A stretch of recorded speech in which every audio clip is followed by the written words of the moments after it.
Word.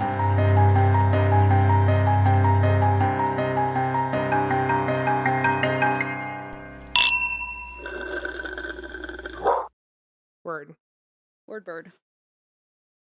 I Okay. remember when you say word bird. I texted it to someone recently and I went, that's old.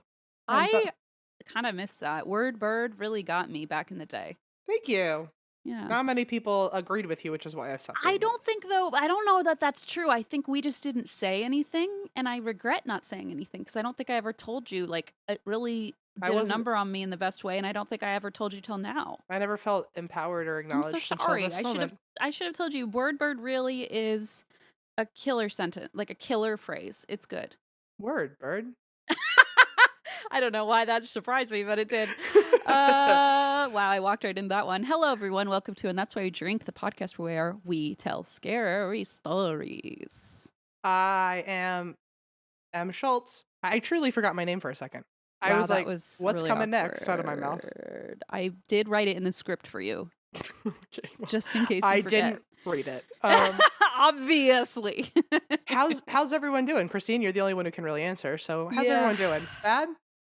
Real bad. I mean, fine. I mean, fine. Good, fine, but not good, you know? Mm-hmm. I get it. We all get it. It's like, I'm doing the best I can. It's like my body thinks it's fighting against itself. It's raging against the wrong machine. It's raging against its own machine. And I'm like, please stop. You don't need to kill your own healthy cells. You can stop doing that. And it's not really listening. Healthy's in quotes. Healthy, quote unquote. Exactly. Mm-hmm. Like, you need to quit doing that, because here's the thing. I'm really kind of over it. I got a lot to do. I've got to rage against the actual machine, right? We all got to do that. Ain't that the truth? We also got to do this podcast and talk about horrible things. And if I just have like ulcers in my throat, I don't have time for that. You know what I'm saying? In your throat, Christine? Well, yeah, because it's like your whole digestive tract. And so it just like, yeah, it's gross. I forget your throat is your digestive tract. I know. And canker sores in your mouth. And then your eyes get like these horrible... Those are your digestive tract, Christine? No, that's just inflammation. That's just everything else. That's just like autoimmune shit. But yeah, so it's annoying. But you know what? It's okay. We're thriving. I'm going on tour this week. That's why I drink. I already prepared that reason. I'm going on tour again. Like, as if we didn't just fucking do that. Very proud of you. Well, we haven't been to Florida in a million years, so at least you get to go to a new spot. Yeah, so we're going to Orlando, Tampa. Very excited, and reading 1-star reviews of these places is like so unhinged. I have to sometimes like remember to bring myself back to a semi-state of reality, because like reading reviews of the Tampa Zoo is like, what world have I stumbled into, you know? Is Andrew your tour guy? Mm-hmm. I'm kind of pissed at him that like he wouldn't give you Florida last, like as the big hoorah. It feels like it needs to be the big finale. You're right. I feel like we're starting at a high, because like you're gonna do like literal fucking Florida man, and then you're gonna go to like, I don't know, Omaha. Yeah, it's like, well, I guess Omaha, like you could complain about that there's nothing to do, but in Florida, a lot's going on. I didn't say that Omaha M did. And by the compared way, to Florida, I'm sorry, there's something to do, and it's called Beach Too Sandy Live. It's called Eat an Omaha Steak and See Christine. Come see me. I want to say I will say we did request specially Omaha and Plano, so those are not even like random. My brother was like, I want to go to those places, and I was like, sure. So those are not Andrew credit. Andrew doesn't get credit for that. But he should. You're right. Florida feels like a big high bar to start with, but maybe that's what we need to like get us into the yeah. So why did he suggest? Did he like have a lot of things he wants to like? He's had notes set aside for them for a long time. He's just that kind of like you. He's like, I just want to go to Omaha, and I so badly want to go to Omaha. Why didn't I go last time? But that's what I'm saying. Like, no, we've never been. No, remember I was gonna go after one of our shows, and then after our shows, that's right. Yeah, we had like that weird. I think we had to drive something somewhere. Happened. Yeah. Well, anyway, there's still a chance, okay, people. Omaha's going to be the finale of the century. It's going to be a wham bam, thank you, ma'am. That's right. I'm going to work real hard on those reviews to make sure they reach the same bar as Florida. So, you know, it's going to be a wild ride. But other than that, you know, I'm just chilling. How are you doing? Fine. I wish I had something to update you on. Nothing's really going on over here. I did a big cleaning yesterday, which It's so annoying when you get really productive about something because you were getting distracted from doing the thing you needed to be productive about. Oh, yeah. Yeah. Because part of me feels so accomplished, and part of me is like, fuck, I didn't do that thing I needed to I do, know, and it it's was like going to your take all brain day. reroutes completely and doesn't like puts up a guardrail, and they're like, you can't go back to that other thing.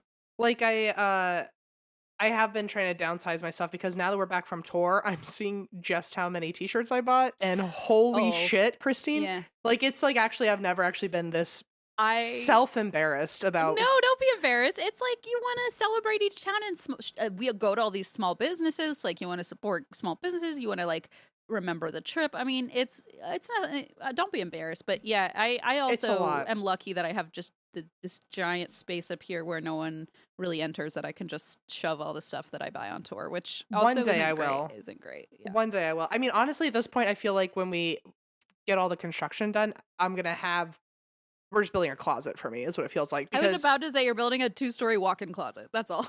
Yeah, like, well, and Allison, she said it on her, someone said it, someone was like, oh, Em, do you collect anything? One of our friends. And Allison, without even missing a beat and not even trying to joke, she was like, oh, well, you have a like really great t-shirt collection. And I went, you do though. And I went, I don't collect shirts. And she went, girl, yeah, you do. Like, babe, what are you talking about? You totally do, because you have even said, you literally have said the words that you collect shirts from like Ivy League universe. Like, you literally that's supposed to be like 8 shirts. I thought that was an easy one. Right. We all knew that was supposed to be 8 shirts. Don't worry, we were on the same page. It's just like, then your brain did the guardrail thing, and you were like, oh, okay, I'll expand my collection, which is great. I did the same. So I feel the pain, but yeah, I would argue, but also that's a good thing, because it means you're not just hoarding, you're like curating. Now I've done the thing where I'm girl mathing myself into not downsizing. And I'm not the person to talk to, because I will keep encouraging this behavior. Anyway, we have had one room. There's one room in this house. We have one room. The end. We have one room, not had. What will eventually, I think I've mentioned this before for sure, that we're creating a speakeasy, like a secret passageway room. And that room for now has been like the biggest like clusterfuck of chaos. Like, there was no floor. It wasn't even just like clothes on the floor. It was like like glasses on the floor and like plates on the floor, and like just like everything gets relegated. Everything was getting shoved in there, and like everything during tour, all the tour suitcases were going in there, and it was just towels, like it was everything, because Hank chews on everything when you're not looking. Oh, right. So it just became the room where you throw everything, and it was disgusting. That is officially actually clean for the first time. Oh, good. That's big. But that's because I was avoiding the downsizing my shirts. So anyway, that's why I drink. I'm feeling a little. Sometimes you need a clear space before you continue on to a more extensive cleaning project. Okay. Thank you. Yes, Thank you. I agree. At some point, I'll get it together. I just don't know when. And also, like, I just think about all the other stuff that we still have in boxes. The garage needs. I was thinking, I'm going to clean the garage. It's literally like 100 degrees here in an unair conditioned garage, right. And I was like, There's only so much you can do. I respect myself is actually the thing. So anyway, that's why I drink. What do you drink? Anything fun?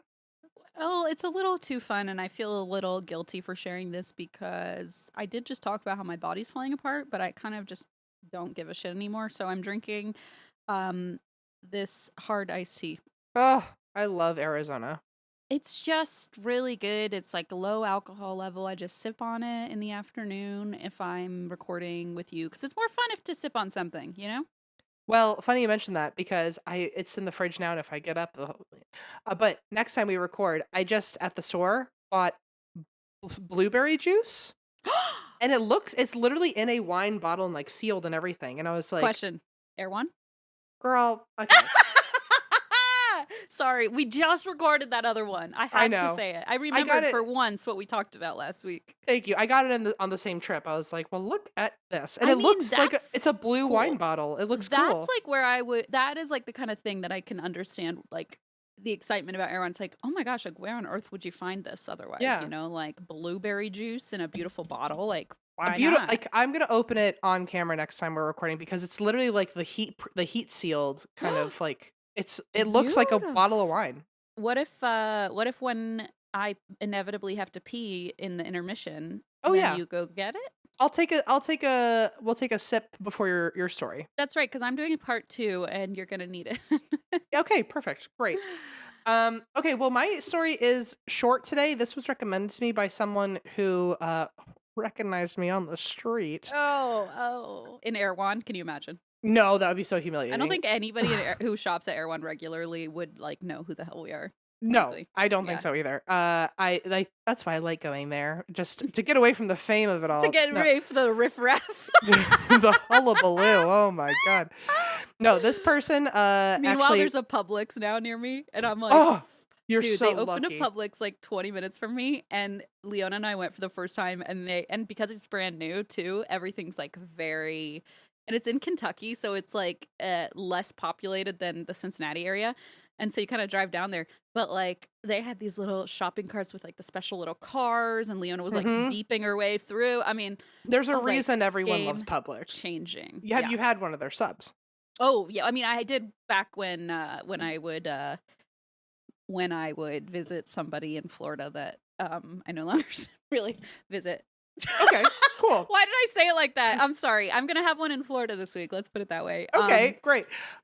Good. They're good. They're fucking good, and they make a vegan one that my brother loves too. So They must be doing something right now because Virginia just got one of their Fredericksburg got a Publix. and Buc-ee's. Remember when you told me to check Leona's shirt for because we have a Kentucky Buc-ee's now. Now that's fun. Oh, did I send you a picture? I meant to send you a picture. The back of her shirt, she has like that tour shirt of Buc-ee's, and the last one is the Virginia one. It was Made just it on the shirt. 2025, it said, and Kentucky was a few up there, and I was surprised because like that feels brand new, but they've been doing a bunch, and they're opening one in Dayton, Ohio, near me. I don't know. If they don't have a shirt in your area that says Kentucky's Buc-ee's, they're missing out. I own them. Oh, don't good. worry. Don't you worry. Wait, last thing about a pub sub. First of all, that's one of the shirts I collected while we were traveling. Wait, really? Yeah, because I went to Florida at some they make point. a shirt?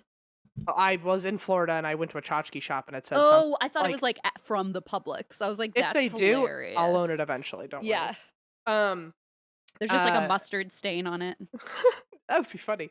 When I visited someone on our travels, probably my grandma.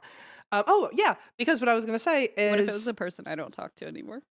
I would not be visiting that person. That would be crazy. What if it was your grandma that I don't talk to anymore?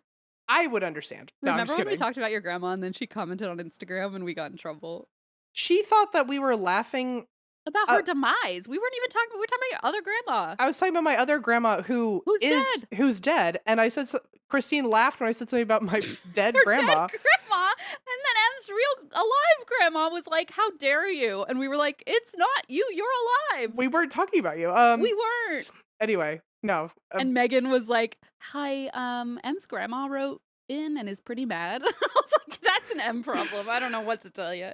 No, I don't know if I was visiting. I must have not been near my grandma because I don't know the situation. I was in Florida. Or I was near somewhere with a Publix. So we were somewhere while we were traveling, and I found a Publix, and I stayed an extra day, and I intentionally didn't let myself leave the hotel, and I got an Uber, went to Publix, got myself a bunch of like pool snacks, and then I just sat by the pool and like had a pool day like I was a little kid. And I went swimming, and then halfway through I ate a pub sub, and then I went swimming again, and then I fell asleep in the sun, and then I got an incredible sunburn. That is, I was gonna say, as long as you got an incredible sunburn or you went into the water too quickly and got a tummy ache, that is the way you know it was like an official kid type pool day. So nice. It was Hell actually yeah. very lovely. Anyway, who wants to hear a story? I guess I do.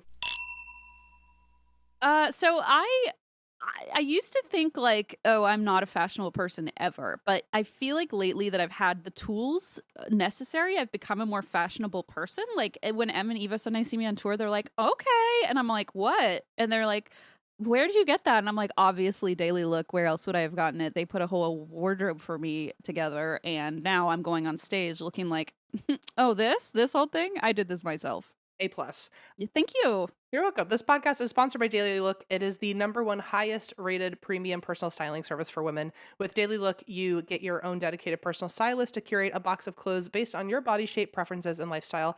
And it's not an algorithm. These are real personal stylists. I'll be honest, Esperanza really gets me, and she and I've been like chatting about what in my next box I would need for my shows, and she just is like, oh, I get it, and sent me this box, and I kept everything, a single thing, because I was like, I never would have picked this out at the store, but it actually looks awesome.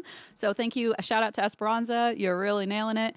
Daily Look has sizes for almost everybody, which is also great. They have from extra small to 3X, 0 to 24. So if you're interested, it is time to get your own personal stylist with Daily Look. Head to dailylook.com to take your style quiz and use code DRINK for 50% off your first order. Once again, that's dailylook.com for 50% off, and make sure you use our promo code DRINK so they know that we sent you. One last time, it's dailylook.com and promo code DRINK. Christine, I've been going through my closet recently. I'm kind of downsizing, kind of getting new pieces. And my problem is that there's so many places I want to buy clothes, but I don't want to spend that much money while also, you know what I mean? It's so, I don't, you know why? Because I don't have that problem. Because I use Quince, okay? How many times do I have to tell you? It's actually affordable. They use ethical manufacturing. It's a top artisans, and then they cut out the middleman. So they give you this luxury without that markup. And I'm telling you, I went on this lake trip, and it was like I was going on a lake trip as like a fashionable. Like normally, I would have just packed like the oversized whatever. I bought these linen. Okay, they are 100% European linen wide leg pants, and I thought, like, I don't know, somehow these have become like these viral things on their website, and people say no matter what you like look like body shape, these are really awesome and flattering and comfy. I bought them. I immediately bought them in 2 more colors. They are the best for summer. They're linen. They look fancy. They don't get like, that wrinkly, like you can wear linen like that, very flowy. Everything from Quince is priced 50 to 80% less than what you would find at similar brands. So, and they tell you right there on the site, which is awesome. Give your summer closet an upgrade with Quince. Go to quince.com/drink for free shipping on your order and 365-day returns. That's QUINCE.com/drink to get free shipping and 365-day returns. Quince.com/drink. Oh, right. I got recognized. So that's how we got to this story. Her name was Jenny, I think. She actually recognized me while I had the most insane amount of pasta in my mouth. And it was very embarrassing because she had to then stand there and wait for me to chew. I hate when that happens. But the only more embarrassing thing is being the person who's waiting for the other person because you're like, oops, I did bad timing. So don't worry, Em. Jenny or Janie. Anyway, Oh my God, you don't even know her name. I couldn't hear. I was chewing, but she. Okay, fair. But she came over and she was like, sorry, do you have a podcast? And then I had to do this. Just like rigatoni falling. Yeah. Like, I was like, you couldn't have waited until I swallowed and then came on over. But okay. Anyway, it was a very special experience for both of us. And she said she was from Oregon and always wanted me to cover this cryptid. So to redeem myself from the pasta experience. And the forgetting the name. And not knowing your name. Here is hopefully the cryptid you suggested. Maybe I don't remember that either. Oh my God, imagine. Okay. Oh my God, Janie, Joni, Jenny, post this on Reddit and be like, wow, they're so out of touch. If you write in and your name's like Patricia, I'm going to feel so bad. Oh my God. Okay, let me finish this cherry because I've been holding it for a long time. Look, Joni, Janie, Jenny. It happens to me too. Sometimes I'm just sitting here having a conversation and Em starts chewing. And it's like, oh, really? Now I got to sit here and wait for you to finish chewing? This is, honestly, don't worry. It's not a you problem. It's an M problem. It is. Okay, first of all, that cherry, I touched it and it was the exact right. And I was I can't sit here for an hour and not eat this. So. You gotta. I needed to get it out of my system. So this is Colossal Claude. To get it into your system. Colossal Claude, you say. Hello. Hello, says Claude. I say, awooga. That's beautiful. Claude says nothing back. He actually turned around and walked away. Fuck, that always happens. So, he is a cryptid in Oregon's Columbia River. He's apparently also known as the Columbia Bar Sea Serpent. I like the other one better. Me too. Colossal Claude, hello. I'm sure he prefers Bar Sea Serpent, but... Perhaps. Well, so this is... When I say it's a quick story, there's only like 3 sightings of this guy. But apparently he is like an undercut indie favorite of the Oh, I cryptids. love that. Okay. When I Yeah. went to that museum in Kentucky, that paranormal museum in Somerset, they had a whole list of cryptids, and Sherry, my mother-in-law, was like, "Do you know all those?" And I was like, before even thinking, I was like, "Oh, I'm sure I do." And I looked and I was like, I don't know like a third of these. They were so obscure. I wonder if this was on there. Maybe. 'Cause I also I'm like, "Ugh, Sasquatch, like that's gonna take forever. That's Right. so much research. Which I have done Sasquatch, I think, or at least I have Mhm. working notes for it. Or like You did it live. yeah, and the It Jersey was Devil. I think you did, yeah, you did Sasquatch live the day I did DB Cooper, and our show was like 3.5 hours long. I remember because my brother was there, and he was like, "Jesus Christ." Sorry, everyone. Yeah, that No, was I mean, a listen, it doozy. was a great time, but I just remember both of us picking like monster stories. I think it was Portland, Oregon. Well, this is no Sasquatch. This is a quick one, but I think everyone just, especially Sasquatch is in Oregon too, I think. Mhm. So he just gets all the attention. So this guy's kind of an unsung hero, you I know? love that. I love that you said it's like an indie cryptid. All of a sudden you're going to be like the favorite hipster fan of his. I am already. I told you awooga from the start. It's like, little did you know, I actually already spoke Colossal. So his 3 sightings were in the 1930s, so almost 100 years without anyone seeing him. It's almost as if Stop. Don't even I go. wouldn't Think even. about what Jenny/Joni would say. Patricia would be so hurt. Yeah. Patricia. Sorry, Diane. I hope you're okay. Can I be honest? I don't remember names. I know it's like such a lame thing to say I'm bad at names, but like, I think in those moments too, you're so like wired to be just like friendly, chatty, like and then it's like that information doesn't necessarily stick, So I don't think it's not personal.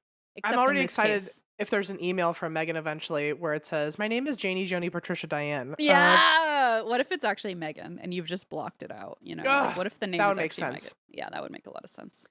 Okay, so in 1934 is our first sighting of this big old sea serpent.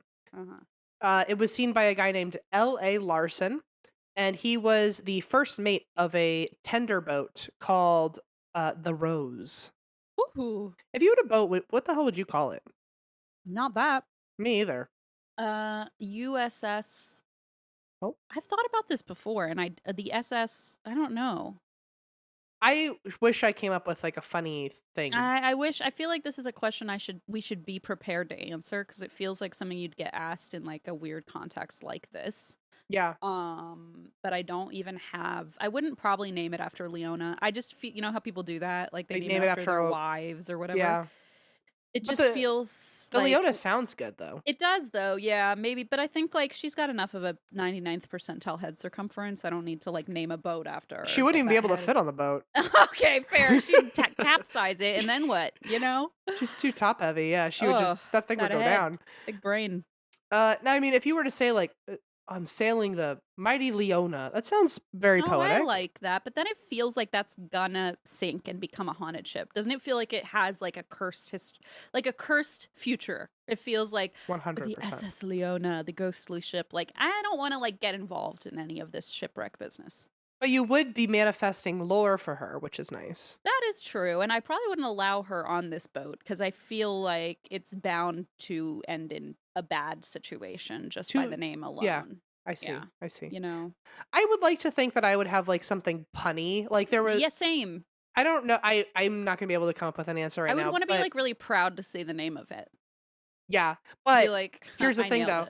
God, I wish I could. Oh my God, what if we called it the SS Jenny/Joni/Patricia/Diane? Well, that's it. Now that's hysterical. We forgot her name, so we gave her 4 different ones. And then none of them are her real name. That's yeah. Oh my God, this poor person is like, why are they still talking about me? I honestly, actually, that's easily the answer. That's so really funny. Good. That's so funny. But I recently went on a boat with Allison, and it was like at the harbor in Long Beach, I think. And there was at least, I wish I remembered what the pun was, but like 5 boats had that pun, and I'd be so embarrassed if like I went up to someone and told them my boat's name. And I was like, this is, how funny is this? And they're gonna be like, I heard that 10 times today already. Yikes, like, that's my boat too. Like, Yeah, ooh, exactly. and I got my boat a year before you did. Like, that's what the between the lines says to me. Yeah, Like, you're late exactly. to the joke. Oh, that hurts. Anyway, well, this one's called the Rose. Great.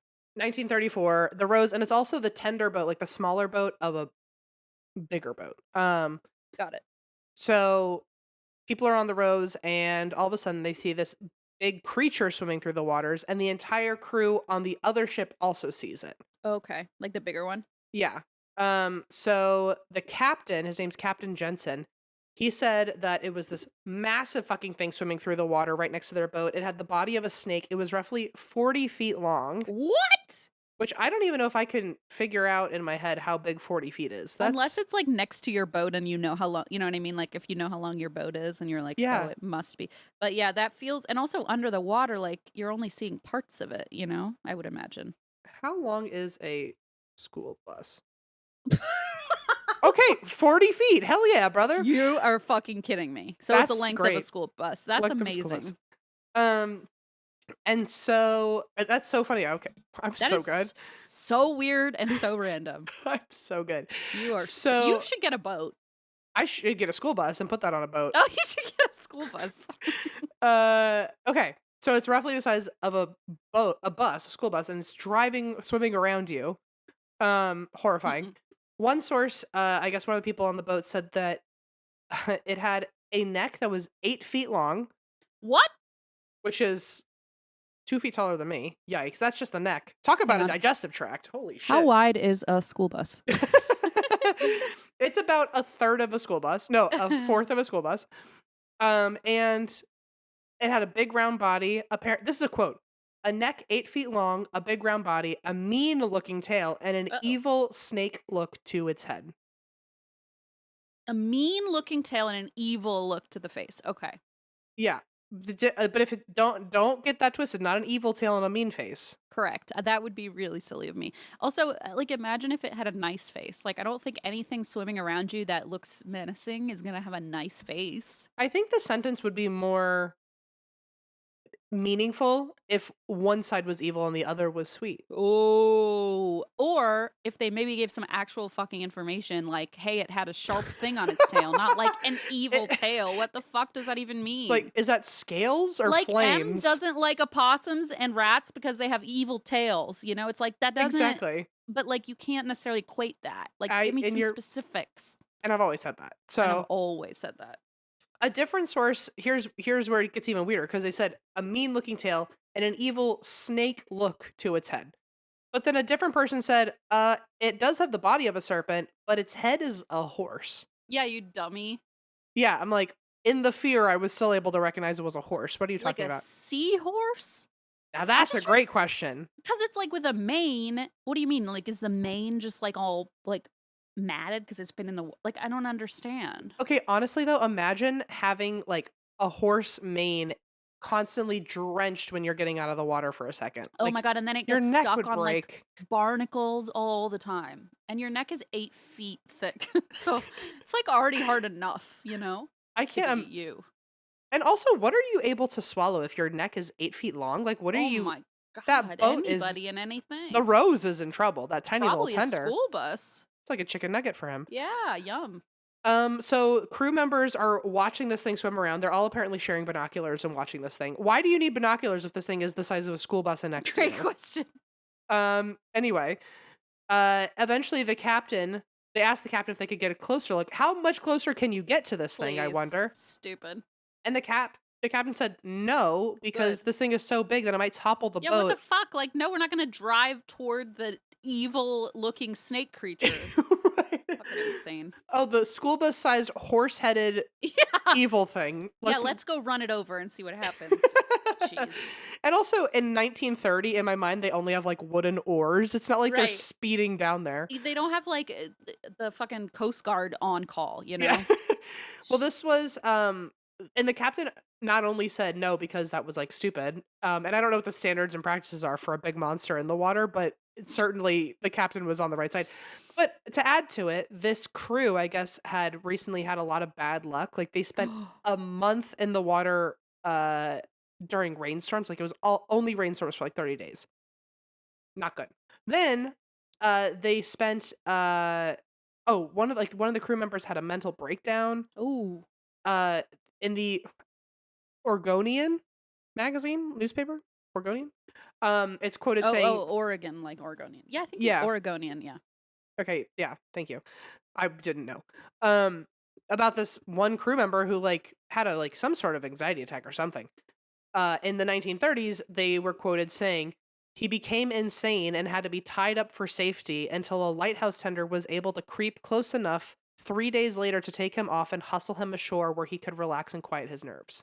So he like lost those 30 days in the rain were crazy for him. I mean, honestly, it's like, well, sure, if you're already feeling it and then if you have any mental health issues and suddenly everyone's tying you with ropes, like, yeah, that's messy. Okay, but imagine you're having that kind of mental breakdown, let's say because you're stressed about being in the water or you miss home or whatever the reason is. Imagine then the next day a school bus sized horse shows up in the water. Honestly, do you know how I'd feel? I'd be like, oh, thank God, everyone's paying attention to something else finally. Actually, that's a great point, because my first thought was like, that would have been something to snap about. If I snapped one day later, people would have understood. Right. At least now but now it's like everyone else is like just as crazy as I am. Hooray, you know? And at the very least, I'm so nosy, I'd be like, I had to deal with all this bullshit for the last month on this boat, and I missed the school bus sized horse. Are you fucking kidding me? That would have made my day. Really? Really? And now everyone believes you? Yeah. Yeah.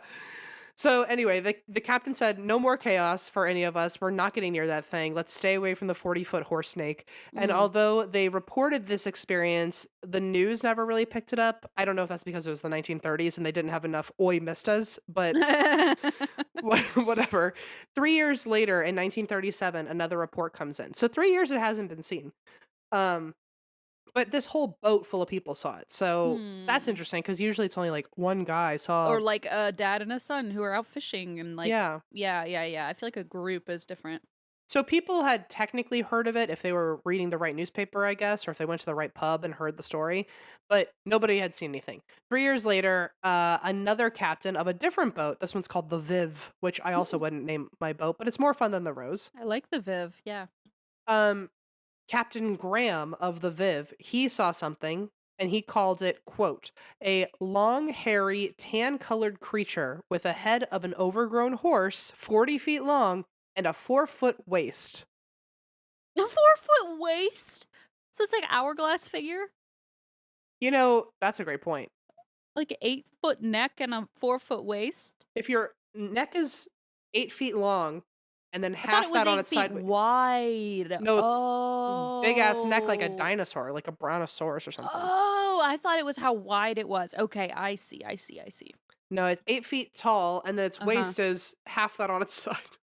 It's a weird shaped animal. But 40 feet and a horse head. So we're all of a sudden we're on the same track. Now, again, you could just like maybe in boating conversations and like the boating circles, it's like everyone knows about this creature, and now we're just saying just stuff. Heard of it. Yeah. But no one else has come forward and like had such an intense need to report it to the newspaper. Again, not much was done, but a few months after this guy said he saw something, a couple that was out by the water, they saw what they called an aquatic giraffe. What? Love that.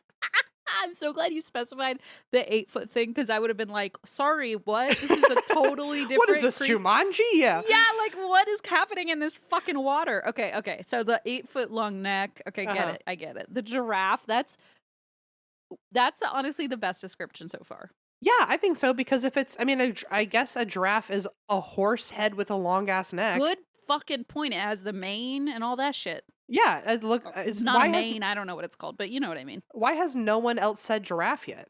Great point. Maybe it doesn't have the little horns that a giraffe has. Oh yeah, the teeny tiny ones. What is that for? What is that? Well, you know how they always wrestle with their necks. Yeah, but that wouldn't God turn those into little spikes if they were supposed to be weapons? Wouldn't God have done a lot of things? Why did God make a giraffe, first of all, like of all animals? First of all, they're actually called ossicones, so check yourself. I watched you Google it. Everyone heard me Google it. Ossicones? Ossicones, and they are columnar or conical skin-covered bone structures on the heads of giraffes, male okapi, and some of their extinct relatives.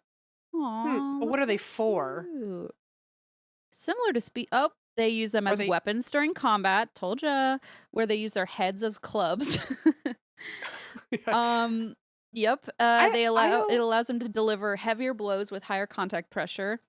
And nerve bundles and large blood supply in the ossicones have led some research to speculate that the structures may also play a role in thermoregulation, interestingly. That is interesting, because they're so teeny tiny. Off the top of the dome, so I could be wrong. Off the top of the ossicones or whatever. Off the top of my ossicone. That was on Wikipedia, just FYI. Interesting. Yeah, so it feels like then they're just like stabbing each other with a dull knife then. No, I think they're like, but if they're like thick bony structures, and so like when you're swinging your head around, like that would thwap you, because they do fight with those giant necks. I used to think they were the giraffe's ears. Oh, they got those too. Yeah. What's the mane called? Off the dome, off the ossicones. What do you know about that? It's called giraffe mane. I already know you're looking giraffe mane. I'm not. I'm actually just cutting out. Do you hear me glitching? Yeah. It's just actually called a mane. So I was right the first time. I'm so glad that we thought about it though. Thank you for reminding me. Yeah. Okay, so aquatic giraffe. Basically, imagine a giraffe on top and a snake on the bottom. I can't. Okay. I'm trying my best. Yeah, and then that would also make sense why it's the size of a school bus too. That I feel You're like right, it would a giraffe is the size of a total sense. You're right. Just imagine a giraffe swimming. Damn. No, this is getting so scary. Except the giraffe wouldn't have any of its tall ass legs. How tall is a giraffe without its legs? Because without my legs, I'm like 3 feet. If you make me close out of the giraffe Wikipedia page one more time and then find it again. Well, like how much of the height is the leg? You know what I mean? Like how much of Hank without his legs is just like an inch, it seems. Okay. Okay. The leg is a significant part, approximately 6 feet long. But then obviously the neck is also about 6 feet long. So pretty similar, I think, on average. Interesting. Like this related question. Do giraffes have 4 legs? Oh God. How many people are asking that? Okay, anyway, enough about giraffes. But this thing looks like an aquatic giraffe. They said its neck stuck out 15 feet out of the water, which means it's double giraffe if it's like 6. What the fuck? If the neck is usually 6 feet on a giraffe and this thing's 15, that's like 2.5 giraffes. Yeah, that's giant. Imagine 2.5 giraffes stuck together in a trench coat. Imagine one more thing. 2 giraffes swimming through the water. Oh man, I have so many things to say about this. I only have so much world. like creative juice in my mind left for today. Well, this couple said the neck was 15 feet out of the water, and almost as if it was just like standing in the water, like as if we were standing in the shallow end. And they said its body felt closer to 60 feet, which is terrifying. Oh, so it's grown. Yeah. The giraffe and the couple apparently stared at each other for a very long time, close range, and then it got spooked by something and swam away. That's good. Yeah. I don't know if I would want to stare it down. But like, what do you do, right? Because if I move, maybe it'll like startle it. I feel like it's just that like frozen, like, now what? Or what if it accidentally followed me home and I like just climbed out with its spindly legs out of the water. But now we have either a really, really wretched horror story or a cute children's book idea. That's a great children's book idea. Depends on what angle we take. By the way, talk about you and me writing like a kid's book one day. Imagine a series of cryptid books for kids, but one of them is Colossal Claude and he's just a little scared of people. He's just a giant giraffe with spindly legs following you home. And what's so scary about that? So there was a book growing up called Flipped, do you remember that book? No. Oh, it was so good because it was about this little boy and this little girl, and you would read the guy's version. He was like 10 and had like, I think the girl was either mean to him or he had a crush on her. I don't remember which one. And you would read his whole story. Then you would turn the book upside down, and on the other side of the book was her perspective of everything. And Whoa. then Yeah, it was like such a cool. It blew my mind when I was a little kid. We should do that with Colossal Claude, where it's like a Absolutely. Colossal Claude being nervous, and then like the townspeople running in fear. Aw, it's like, well, he just wants to belong, you know? Yeah, it's like Wicked, but cryptid. Right, same difference. Okay. The last sighting was in 1939, so 2 years after that. And there was a boat called the Argo, which is my middle favorite of the boat names.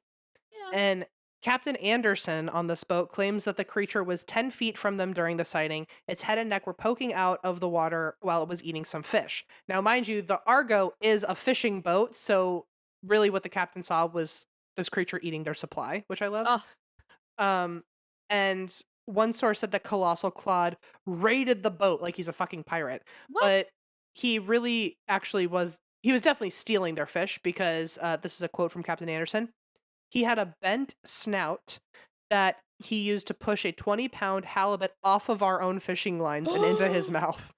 What the F? Okay, this is getting weird because I'm like, okay, it's one thing to see it from afar and then the stories grow, but like to be like, hey, I'm working and this fucking thing is interfering with our job. Think of how much money a fisherman would have gotten for a 20-pound halibut. I don't have any clue, but more than $1. I imagine it's a good amount. Yeah. Yeah, and to watch him just it's more than none, you know. To watch this creature pull it off the fishing line feels like you just watch them like slurp it off a popsicle stick, and it's like, thank you so much for catching that for me. Now I'm gonna eat it. Yeah. The crew did say some new information about him, that he has glassy eyes. Right, well, he's coming right toward them, so I guess they get a good view, right, of his little head. Not the head of a horse or a giraffe, but this time he was described as the head of a camel, which I guess they're all very similar. Oh, okay. So, hey, that is similar. Yeah. And course, with those teeth. Yeah. And also, does that have with the fish eating? Did he have a big old black tongue? I was gonna say camels, giraffes. I don't think they eat fish. Like, right? That's not a thing. They live in the Sahara. That's a great point. Desert. Why on earth is this thing eating fish? Now Their that's teeth aren't even made for that. Another great children's story is a camel finding water for the first time and going, "Holy shit!" and just sitting eating in a bunch of animals instead of the never vegetables. Leaving. Yeah. Oh, that's kind of nice. Well, that's like an oasis, I guess, in the desert. Yeah, I don't know. This one's a whole ass river, and he just floats for the rest of time. Okay. These just feel like they're on the edge of being really upsetting. I feel like we need to rein it in a little and make it a little more whimsical, but we can work on that. How about I pitch you the ideas and then you make them family friendly? I soften them a little. Okay, yeah. Sure. You're the Miss Rachel to my Stephen King. Okay. We can do that. That's teamwork. So apparently he was so huge that the captain and the crew really didn't want to move the boat at all because they were afraid that he would have, quote, sunk them with one nudge. Okay. Wow. Which, imagine it's like Clifford the dog going in for a nose boop and he breaks the house. You're just frozen. I mean, it is really scary. Well, one of the crew literally, this is like the idiot of the boat, tried to poke him. Okay, good. With a boat hook. Oh, for God's sake. And the captain put an end to that right away. You know that guy got fired on that day immediately. Yeah, I sure hope so. Well, this was the last of only 3 confirmed sightings of Colossal Claude, despite there being other less well-documented sightings, but these are the 3 that people really care about. By World War II, nobody was reporting on Colossal Claude. He seemingly kind of faded away, and theories suggest that he was some sort of large fish in the water, like an oarfish, a whale, or a shark. A lot of marine biologists say that he was somewhere in the shark family. Someone said he is a jellyfish. Camels and jellyfish, I'm so sorry, look different and are completely different sizes. I think someone overheard someone else. How many legs does a giraffe have? Truly, it sounds like someone overheard another group of people talking about Colossal Claude and just wanted to try to fish, jellyfish. Yeah, let's just go with that. So most people think it's probably just like a weirdly oversized shark, or it's like a weirdly oversized water snake. But many people, and especially in the cryptid world, think that he is the last of a colony of Plesiosaurus, which is the same as Nessie. And when you look up Nessie, that also looks like maybe an aquatic. It's a plesiosaurus, right? Plesiosaurus, yeah. Yeah. That's right, Em. You're right. I just looked up plesiosaurus, and they have that creepy little neck. It has a giraffe neck, and it has like maybe a not so snake-like head. Mm-hmm. I wouldn't call it a horse, giraffe, or camel, but okay. Yeah, but I guess if it were like happening in front of you and you didn't get a good, I don't know. Yeah. Yeah. Wow. It looks like a snake, an underwater snake dinosaur. I'm literally on like D&D websites because that's where the information is. So that. This is the most convincing to me so far. Of course. Well, yeah. Sadly, a lot of my cryptid information does come from like fan sites because it's like, where else am I gonna get it? They do their work. I'm not knocking it. I'm just saying, yeah, it's kind of bummer that there's not like more official documentation. Well, people think that Claude may be a lone plesiosaurus, that may be stuck around here because he found the river salmon population. Oh, and then he has all these fishermen just like feeding him off the popsicle stick. Yeah, it's like a dog finding a field full of spoonfuls of peanut butter that people are just like handing living out. behind a restaurant. The cat's living behind a seafood restaurant, being like, "This is perfect." He's literally a water cat. Yes. Oh my god! Now hold on, Oliver and Company, but make it plesiosaur. You know, easy. We'll shop it. It'll be part of our book series. We'll put it all out at the same time. Book series.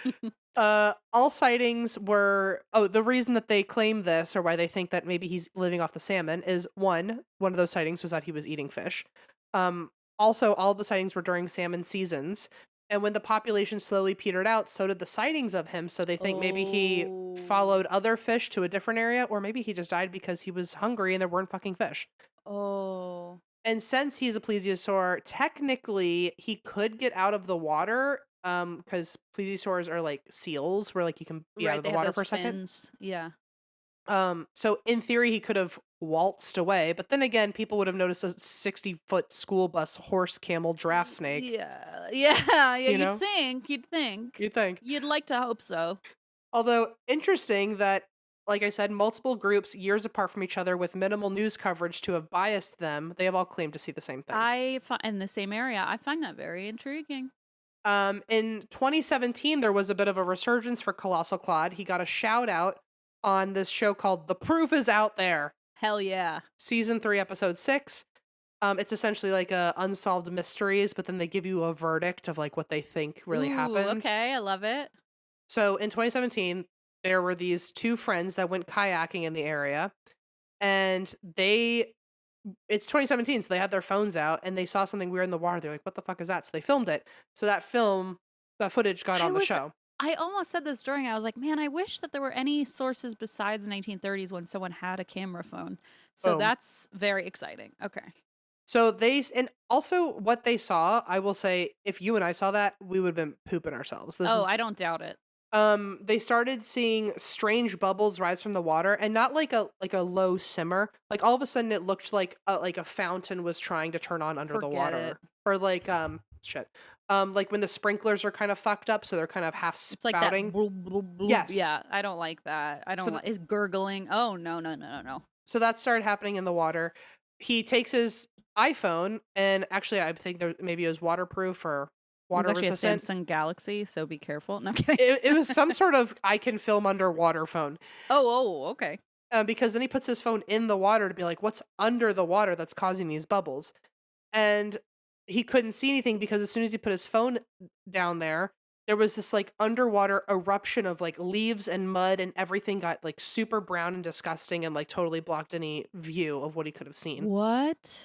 Funny enough, the second kayaker was so scared that she started kayaking away and fucking left him. For every person for themselves. Even if it's just like some sort of natural wonder, it would have, and you're on the water too. It's not like you're seeing it from a bridge. Like you're literally sitting on the gurgle. You're in its house all of a sudden. And then you're also like in a kayak, which of all the boats, I would argue that and a canoe are the most flippable, you know? Absolutely. Yeah. But there's just like debris everywhere. Apparently the mud and the leaves smelled like ass. Like he was like, this, like you could even hear him in the footage go, what is that smell? Oh, do you think he's like lays down there and just waits and rises? Oh, ew. Well, so on the show, they had like talking heads of like someone who leaned into the spooky side of things, someone who leaned into the science side of things. Um, and one of the talking heads said, as a suggestion, it was like, well, in this area, there's an underwater cryptid named Colossal Claude, and that's how he got like this shout out. Uh-huh. And now if you look up Colossal Claude, it'll say he was featured on Proof. He was Proof is out there. Yeah. Really, he just got a bit of a shout out. Was it the same area though? It was the same area. Okay, so that does track. It was like not in officially like Columbia River, but like the waters connect and they're in the same area. But another talking head who was, I think she was the neutral party. She said, well, the lake doesn't have enough salmon or fish these days to sustain a massive creature like Colossal Claude, so it probably wasn't him. And I like how like that's the reasoning. I love the logic. Yeah. Yeah. She was definitely playing for both teams, I guess. I love that. She's like, I'll be diplomatic about this. She's like, maybe, however, there's really not a lot of fish. And then another guy who was a geologist, he said it was just gas trapped at the bottom of the lake and it released methane, which is why it smelled. I mean, that does make some sense, I would say. Especially with the bubbles, Yeah. Yeah. And he said all it takes is like one little crack of like the rocks with all that pressure to just like cause he says like it's a common natural thing that happens. Yeah. But it looked scary as shit. And the show even says, quote, our verdict, natural gas. No. Could this be? Alien theorists say yes. Well, so although Colossal Claude hasn't been seen in quite a long time, his memory lives on amongst cryptid lovers, and he even has his own craft beer called the Rogue Colossal Claude IPA, in quotes, with a colossal dose of hops. Oh, yeah, that's going to be the doozy. And that's Colossal Claude. Very good. Thank you, Janie, Joni, Patricia, Debbie, whatever your name is. Diane. Come on. Oh my God. That was great. I hope that they're not like, I hope they listen to this episode. Imagine they missed this by some odd. That'd be crazy. If you're out there, just sorry about that. But also, sorry. This is what happens if you speak to us in public. We really go off the rails, and I do apologize. And I'm so sorry that you saw so much pasta just being shoved. It was like I was shoveling it. It looked like it was my last meal on earth. Like, of all the meals to catch me in, that was the wrong one. I'm so sorry. As someone who's witnessed it many a time, I do also want to apologize and say I understand what you've been through. One time the only other time that's ever happened, I got recognized at the airport and I was about to miss my flight and I had all this Panda Express from the food court and I was like truly like horfing it, right? Like couldn't breathe. I was shoving as much in my mouth as I could. And of all things, Panda Express is yeah. Yeah. Wow. And I was sitting in a chair next to our gate and I look over at the person sitting next to me and on her lap is her phone out and I can see that she's listening to And That's Why We Drink. Stop. And I look at her and I go, huh? And then she looks at me and she goes, hi. Like she just like, she knew, I knew, and I couldn't even say anything because my mouth was full of food. It was just all. Your eyes said it all. Your panic-stricken eyes said it all. Between Panda Express Girl and Miss Diane or whatever your name is, I appreciate both of you just letting me be in public. That's very nice. Thank you. Yeah, M likes to really be themselves, out and about. So, and we all like to respect that. So I've learned. I'm just gonna be a better eater. You be yourself. We all love this you are. Thank you. Well, that's you are. That's Colossal Claude. I'm glad everyone had a fun moment before Christine has to break all of our hearts per weekly chore. Again and again, I'm contractually obligated to ruin your day. Christine. Uh-huh. I guess I'm gonna tell you. What? I'm trying for once in my life to not splurge like crazy. Well. I'm trying. But that requires me going through all my memberships and being like, cancel. But you are so silly. Because I can't do it. Mentally, I can't. I'm checked out. I want to take a nap looking at it. I can't. And luckily, we got Rocket Money. I use it almost daily, if not at least maybe like a couple times a week to just check in. And it really helps you get like a grasp on your whole money situation and cancels memberships for you. Basically, Rocket Money is a personal finance app that helps find and cancel your unwanted subscriptions, monitors your spending, and helps lower your bills so you can grow your savings. Rocket Money's dashboard gives you a clear view of your expenses across all of your accounts. So if you're like, oh man, well, what am I spending money on here? What am I spending money on here? You can see all of it. Like it's beautiful. It's really like for someone who needs to like gamify their way of thinking just to be simply bare minimum productive. Yeah. Rocket Money is meant for that kind of brain. Rocket Money has over 5 million users and has saved a total of $500 million in canceled subscriptions, saving members up to $740 a year when using all of the app's premium features. Cancel your unwanted subscriptions and reach your financial goals faster with Rocket Money. Go to rocketmoney.com/drink today. That's rocketmoney.com/drink. rocketmoney.com/drink. This podcast is sponsored by the crisp, refreshing Angry Orchard. Listen, guys, there's a litany of things that we shouldn't get angry about, but let's be honest. Sometimes it's hard not to be. I get angry at things all the time. Hank just barked. I hated that.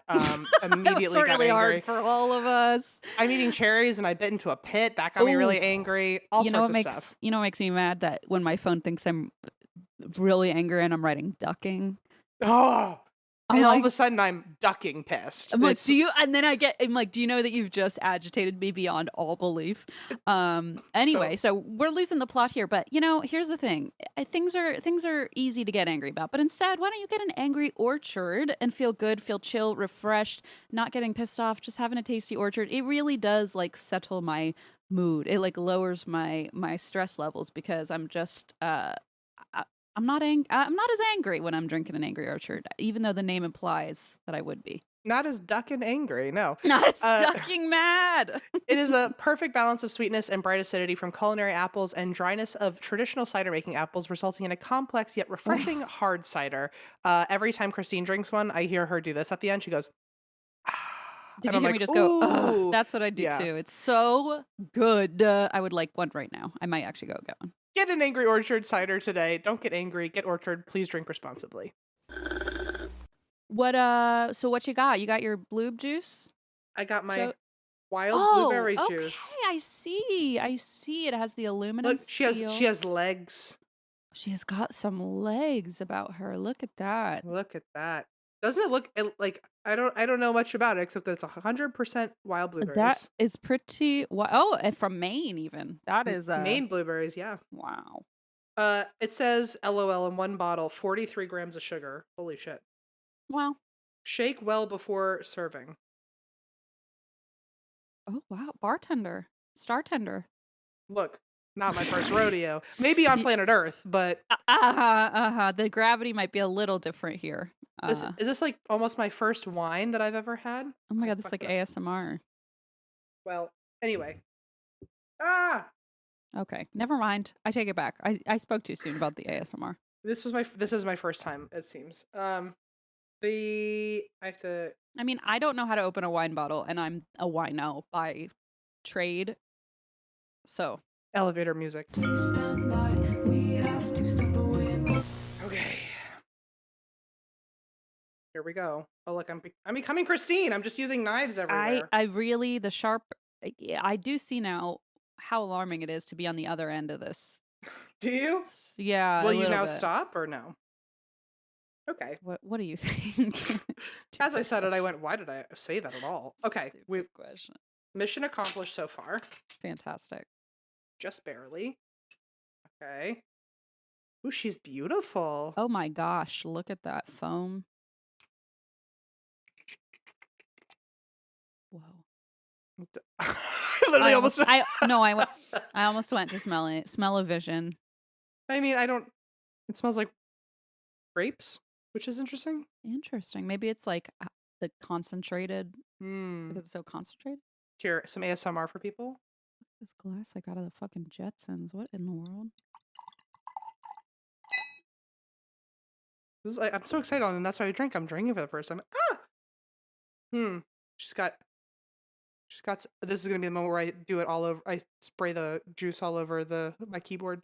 She's beautiful. She's got long legs. She's a very beautiful color.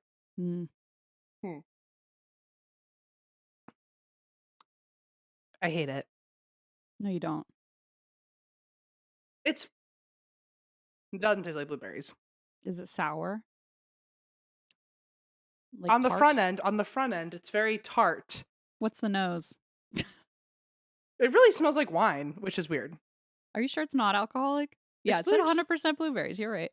It really smells. Did they card you for it? That would be the question. No, they didn't. And it doesn't taste like wine, but it does smell exactly like wine.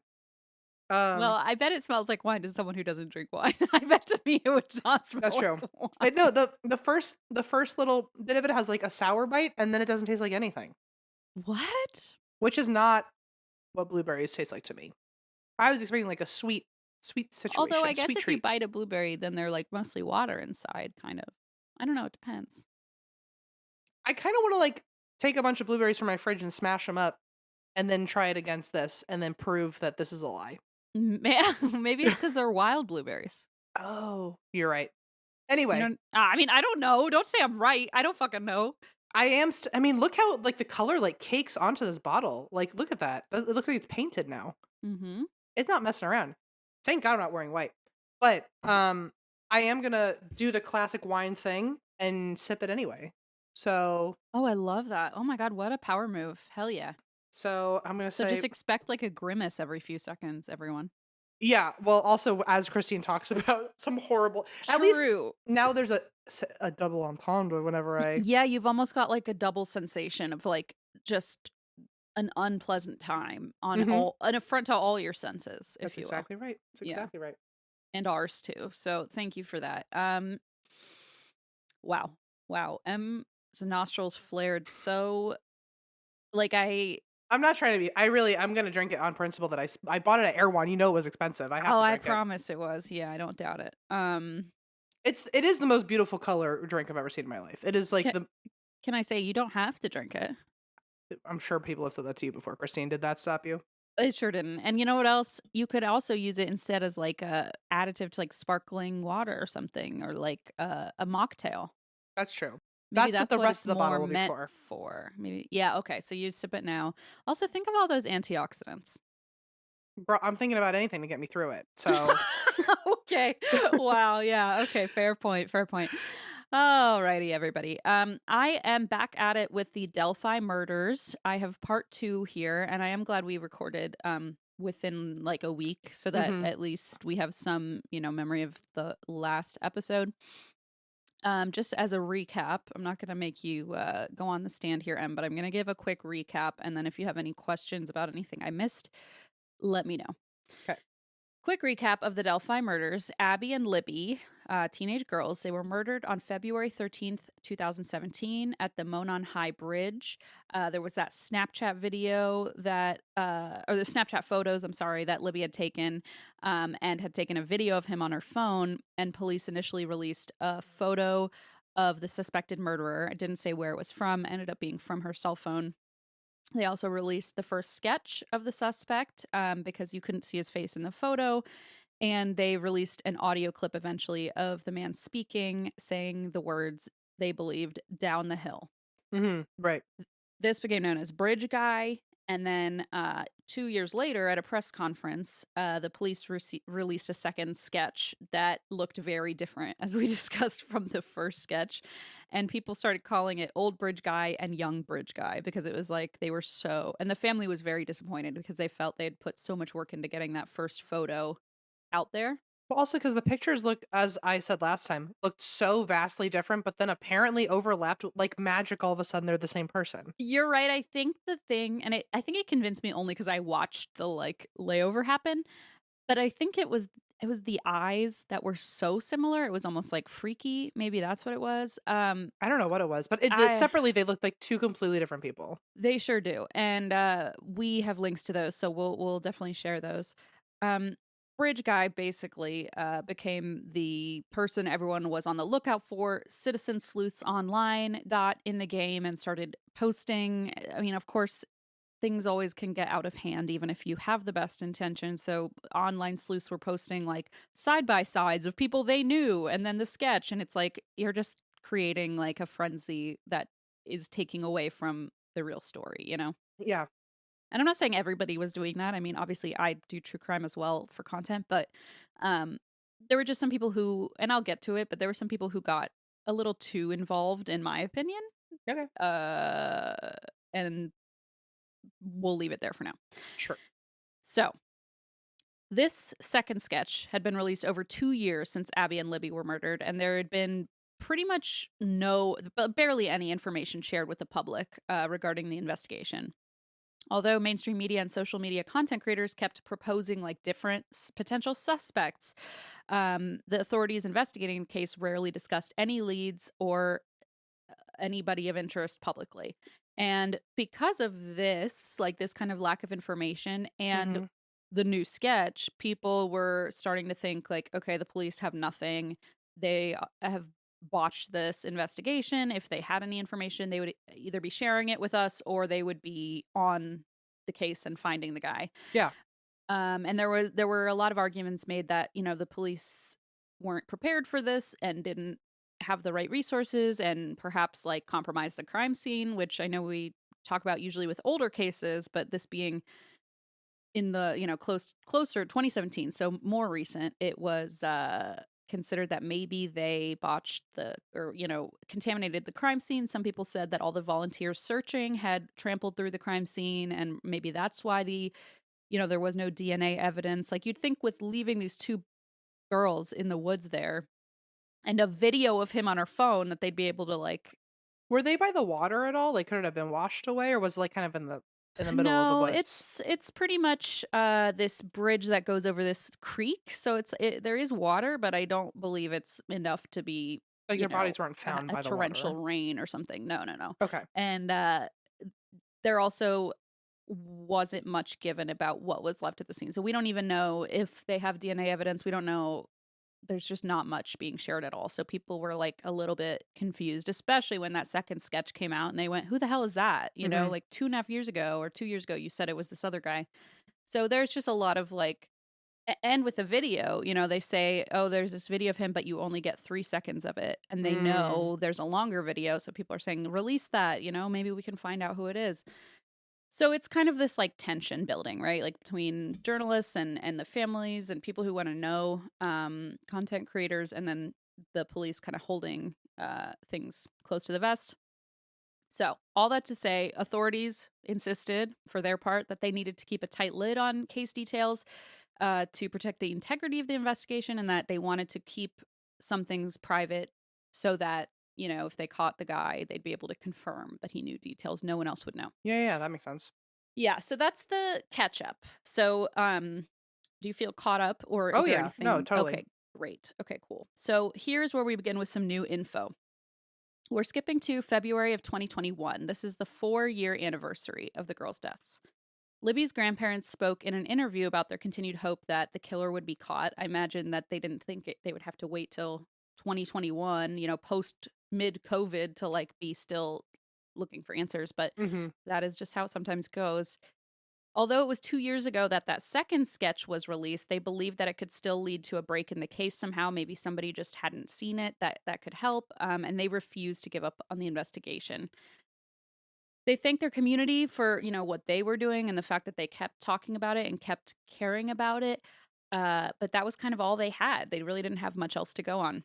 So fast forward a few more months, December 6th of 2021, the Indiana State Police released a statement requesting information on two social media accounts. Hmm.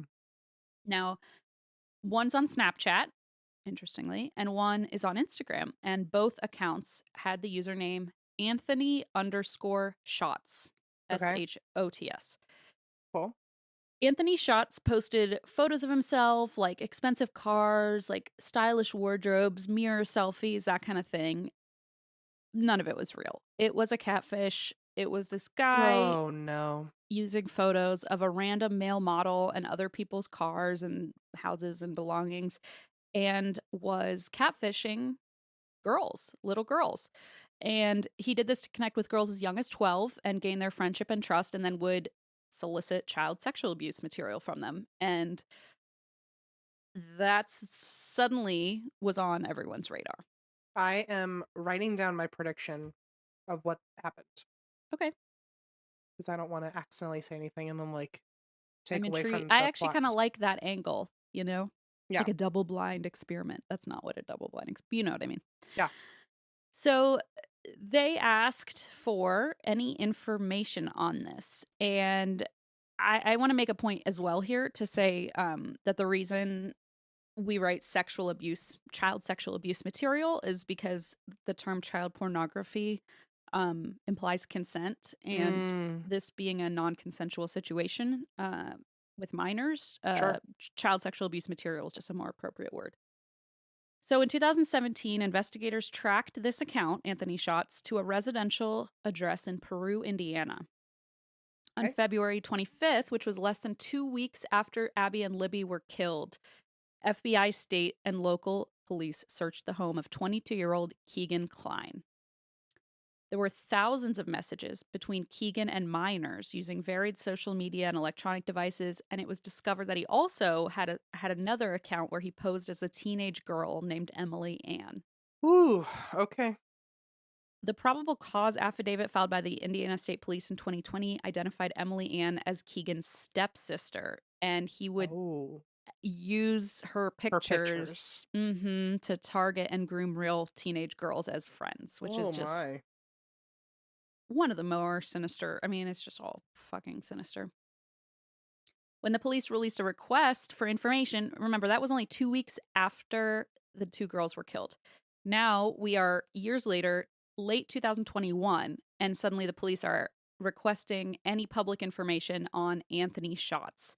They didn't elaborate on a connection to Abby and Libby. The statement only said, quote, while investigating the murders of Abigail Williams and Liberty German, detectives with the Carroll County Sheriff's Office and the Indiana State Police have uncovered an online profile named Anthony Shots.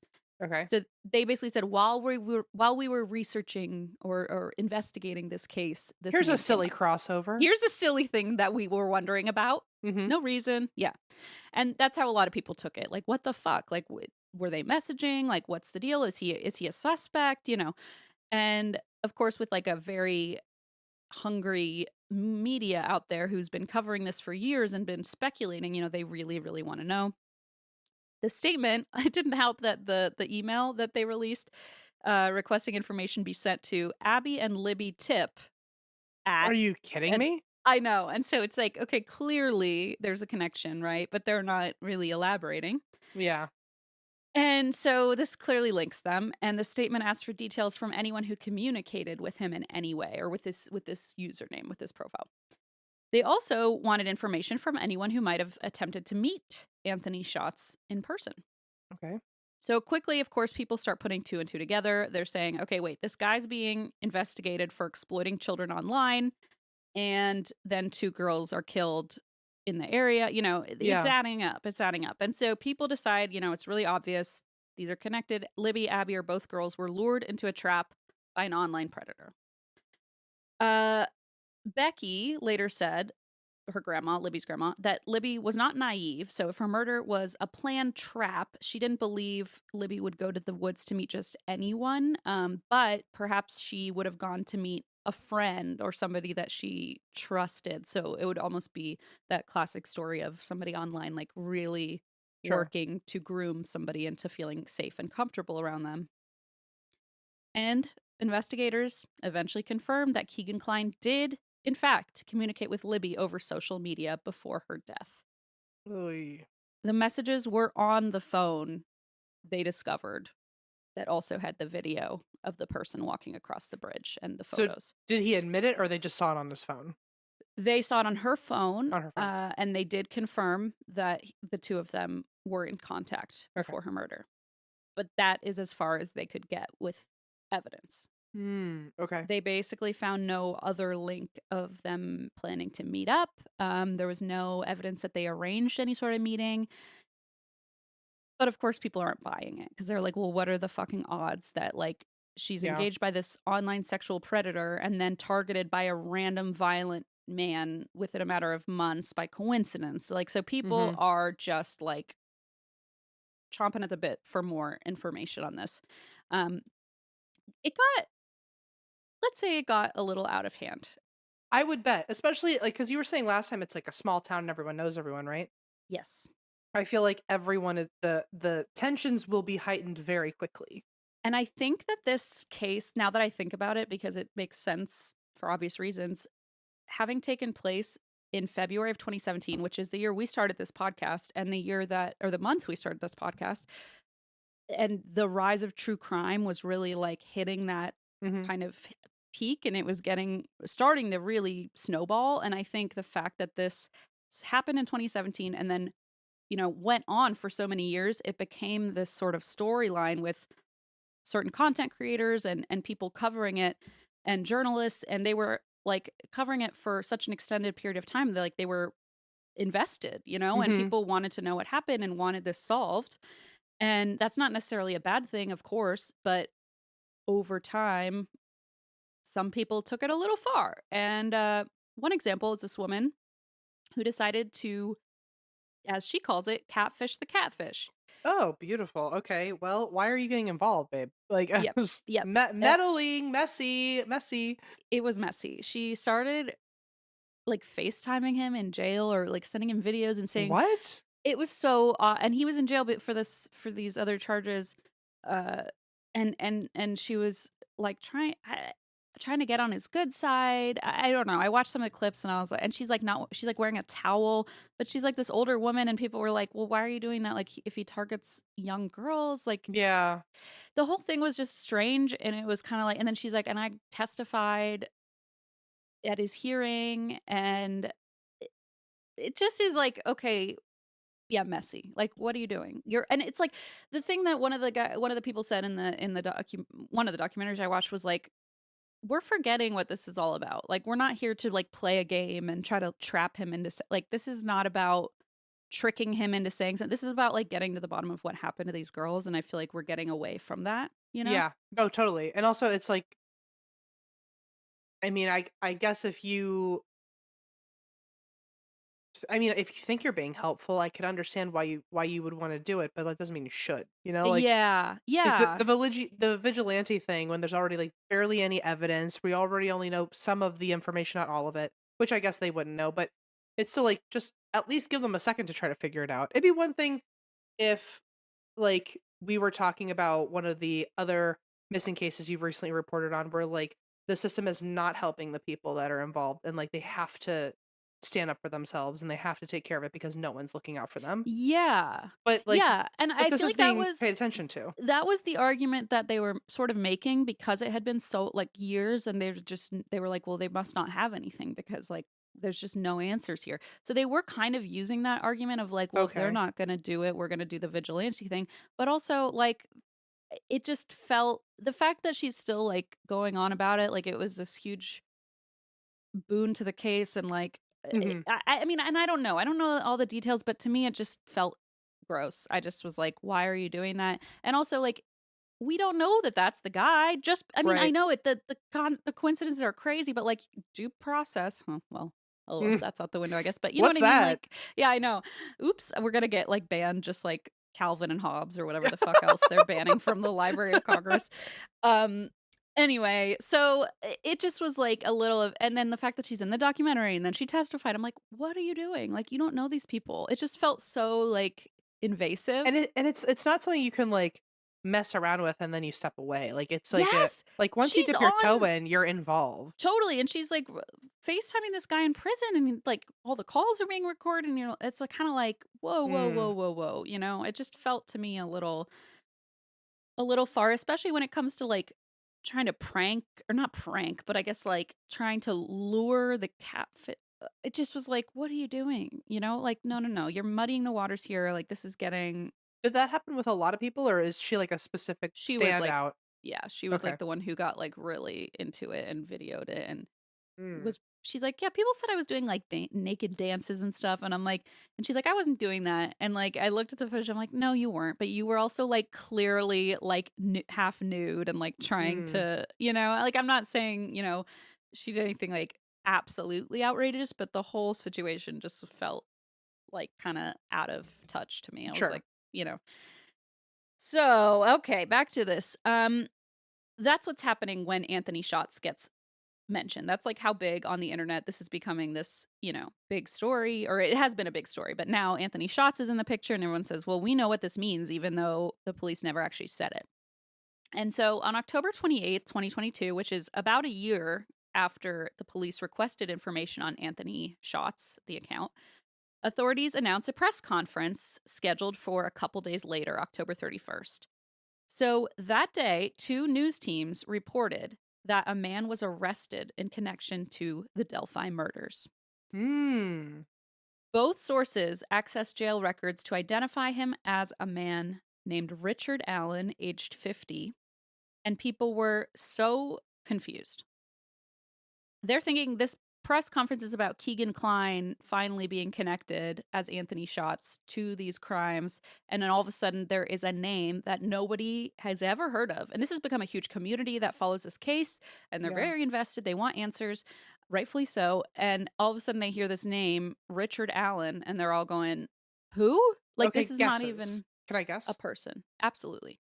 Okay. Was he either an accomplice to this Keegan guy who like came forward, like he like, or like did he, regardless of did he come forward on his own volition because he like because something happened, or was he I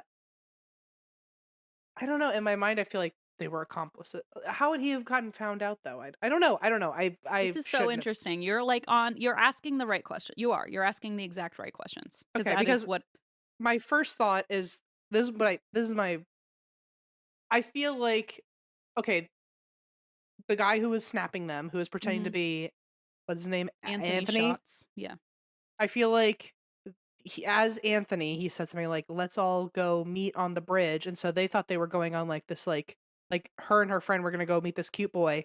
Then I feel like all of a sudden this grown ass man was there, and he was like, "Oh, I'm his dad. Anthony's down the hill." And then let me follow me, and I'll go show you him. And then this Richard guy was there instead, and together they maybe Yeah. that's my current thought. No, I mean, I don't listen. I find that to be a very intriguing and interesting theory. okay, we'll find out, I suppose.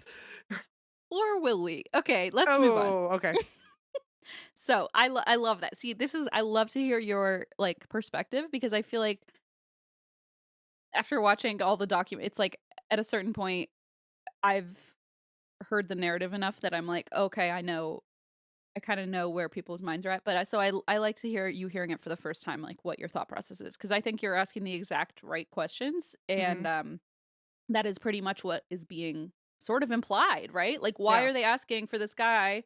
They confirmed they were speaking within months of their murders, and then all of a sudden they're killed, and now this random ass guy shows up. Exactly. Yes. Thank you for even just bringing that up, because I think that is something I didn't even put together until now, that of course people were starting to think like, well, now there's two guys involved. Right.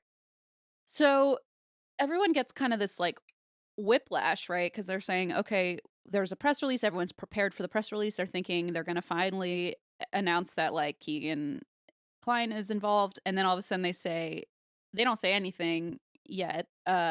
But the news reports that this other completely unrelated man, seemingly 50-year-old Richard Allen, has been arrested in relation to the Delphi murders. And this is the first person that's actually, this is the first person they've arrested. So the name coming out of nowhere is like, what? Yeah. So Keegan Kline would eventually, this is Anthony_Shots, would eventually plead guilty to over 25 felony counts related to child exploitation, sexual abuse material, identity deception, and obstruction of justice, and be sentenced to 40 years in prison. It was sad. Just watch. Of course it's sad and it's sinister and it's dark as fuck. But like to watch either people who knew him or even those clips that woman was sharing, asking like, why did you do it? And he's like, I guess I was just lonely. And obviously, I know, it's so sick. And it's like, why are we whatever. Okay, so this guy is eventually put away for good reason. He pled guilty to over 25 felony counts. Gives me the ick. And he was sentenced to 40 years in prison. But he was never, ever declared an official suspect in the killing of Libby and Abby. Richard Allen. Like, was there a reason for that, or no? They just couldn't connect him to anything at the scene. It was basically, also they read through the messages. There was nothing they could find that said like, let's meet up, let's go. You know what I mean? Like they read through the messages. There was nothing indicating a meetup or that he even suggested it. Like, I don't know, but he lived in Indiana. I don't know. And also, I mean, as far as I know, this guy never actually met up with anyone, but maybe that was the only time, I don't know. Hmm. He was never declared an official suspect, so I want to be very clear. He is not related to the case. Richard Allen, however, was suddenly transplanted into the case, and he was completely unheard of. Total curveball.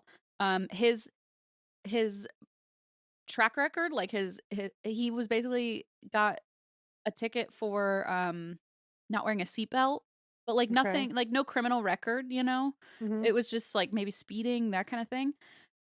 And so people were totally taken aback. They had no idea who this was. But Libby's grandmother said, "Wait a minute, I know that guy." I don't like that. Was it like a church potluck thing? Very, very good guess. He worked at the CVS where she shopped. Oh, that's extra Doesn't creepy that for feel some reason. gross? Well, it feels more removed. It's like at somewhere where like a church thing where you're seeing each other all the time. I could see someone Like starting to like, developing a yeah, but a fixation or CVS. bond. I How know. random. Okay. Yeah, so Becky, but let's get into the details because Becky said that he not only developed and printed photos for her on one occasion, but they were photos from Libby's funeral. Oh, yuck. So he like got to have like an extra little.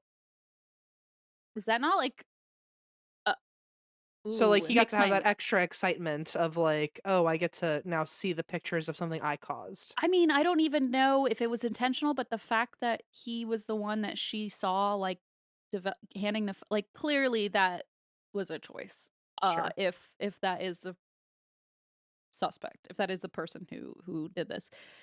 So, oh my god, this is why this part 2 had to be added because it's like so Chilling. well chilling but also like confusing. It's like, wait, we were sure it was the fucking online sex predator and now it's like the guy at Right? That's the CVS? chilling part is that it's not the obvious guy. Exactly, exactly. It feels like there were so many more curveballs than expected. Yeah, that's true. And it's like the fact that there are many people who could be taking these advantage of these vulnerable girls, like, the fact that there is It's a also a list of reminder to all of options. us that Yes. like from the most obvious person to the least The guy obvious at person, CVS, I it could be know. anyone. And it's like I don't want to strike paranoia, but like, damn, at a certain point it's like, Jesus Christ. So, Hmm. okay, it turns out now I was interested in what you said as well because fun fact, Richard actually had come forward right after the murders and he said he had spoken with a conservation officer. Imagine a conversation officer. What is wrong with me? That's We need one, me. please. Lock me Yeah, up. we need lock me up for yapping. You know what I Jesus. mean? No, the conservation officer. Apparently, he had come forward after the murders, shortly after the murders, and told a conservation officer with the Indiana Department of Natural Resources that he was on the trail that day, but he had nothing to do with it. What are the odds? Isn't that goofy? What are the odds that two very creepy fucking people would be in the woods and nobody else doing two completely different things? That's very odd. And Well, somehow are now both involved in the same case. the other guy was not spotted in the woods, though.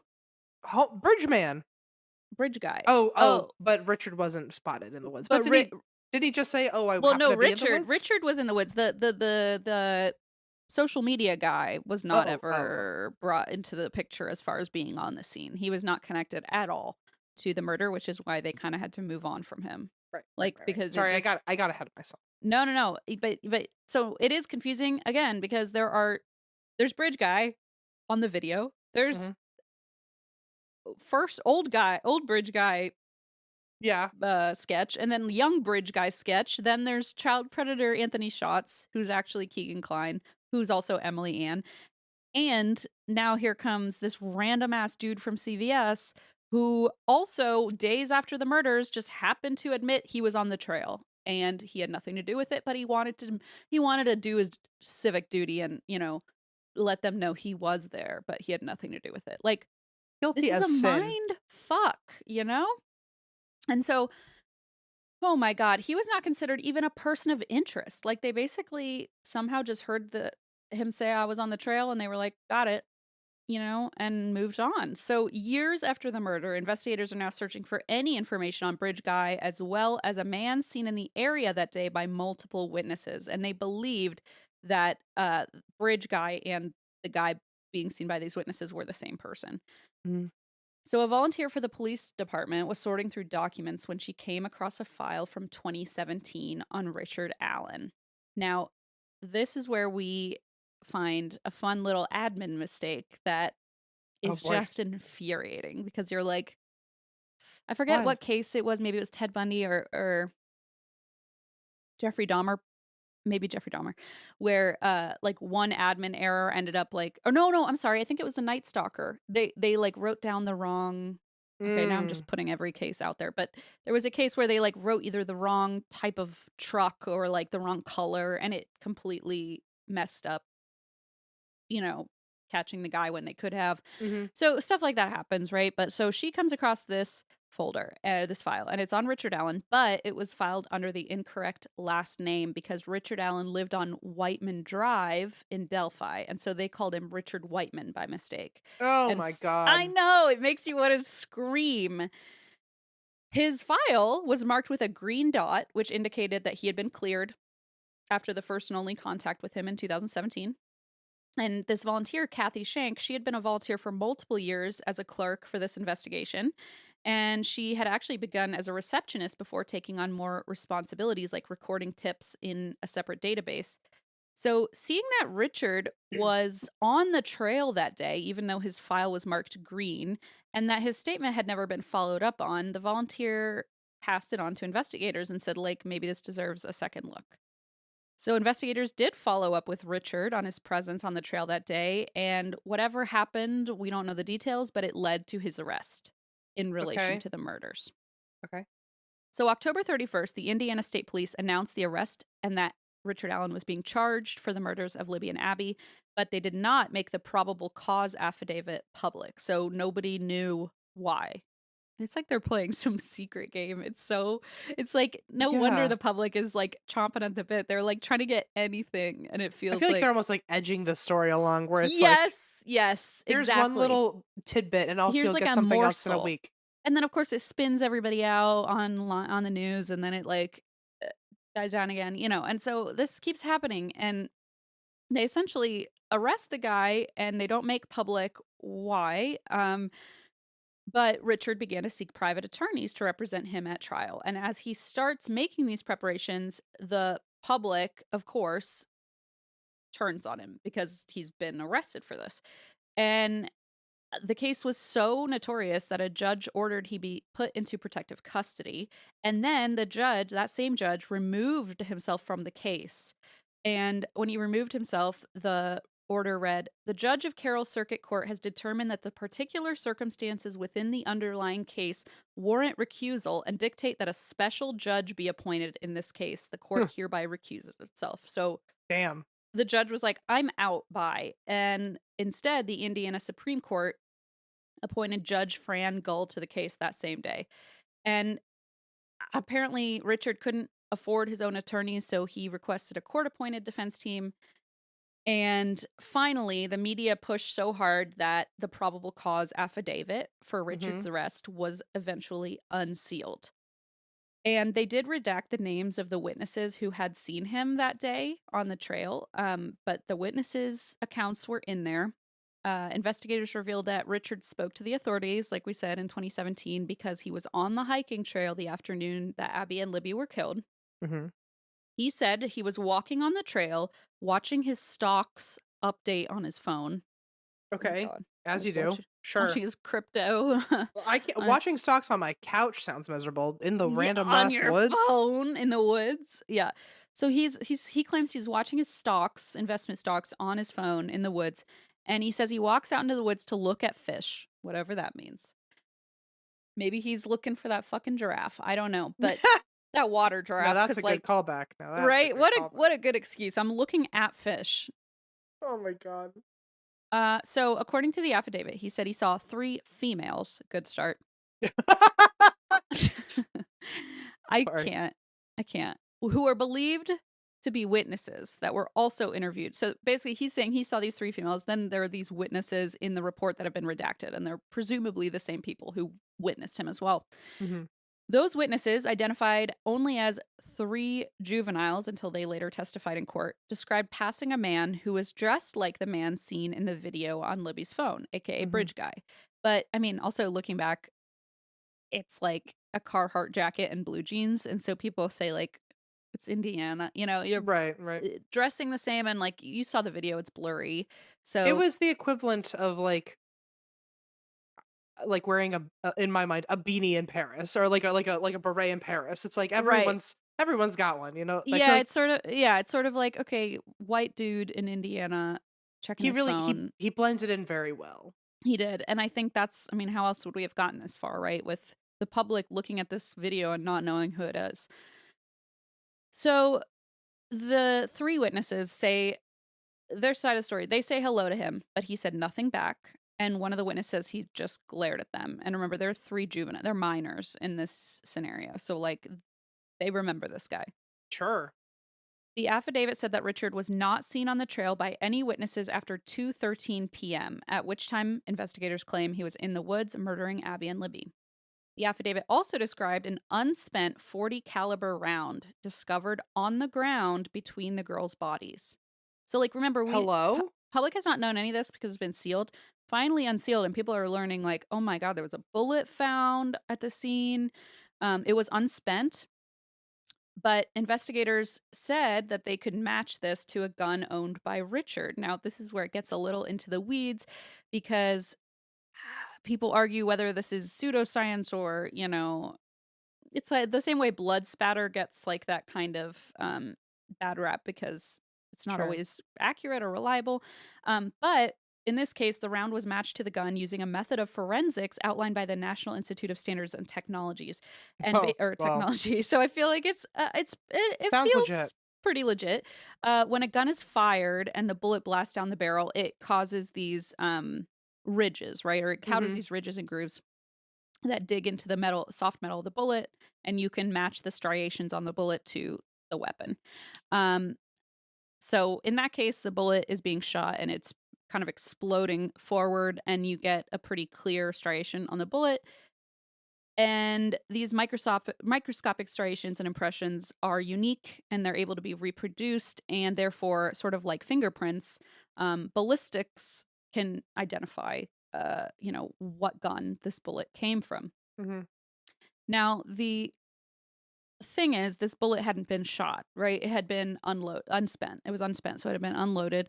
So the round discovered at the scene hadn't been fired, and therefore it didn't travel through the barrel. And so there was this argument of, are the markings unique still when it's just ejected, or is that a little more gray area?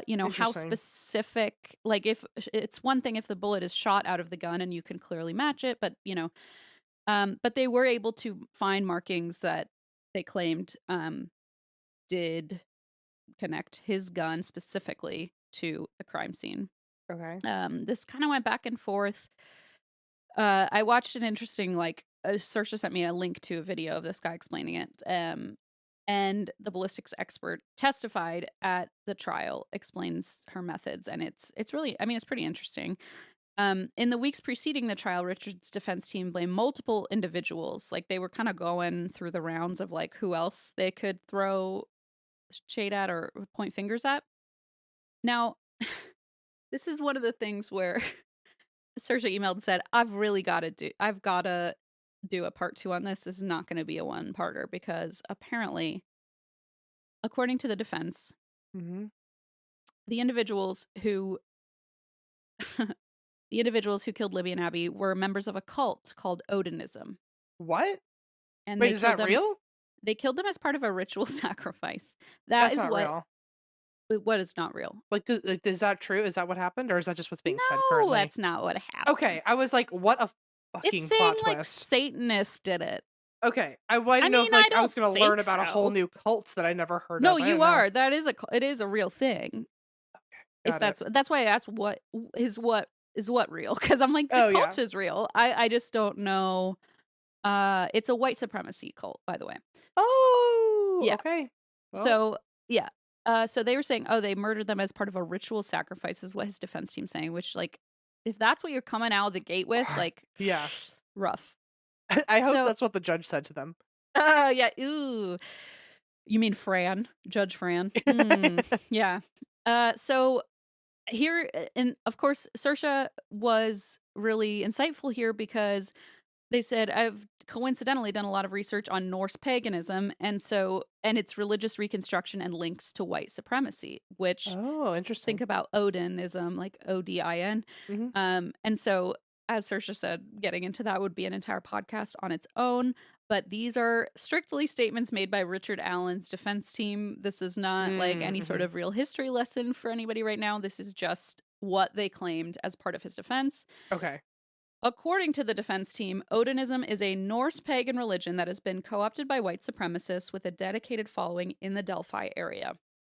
The defense claimed that there were sticks arranged into pagan symbols at the site of the murder, and that the police even consulted with experts on paganism and occultism before shifting gears in their investigation and targeting Richard.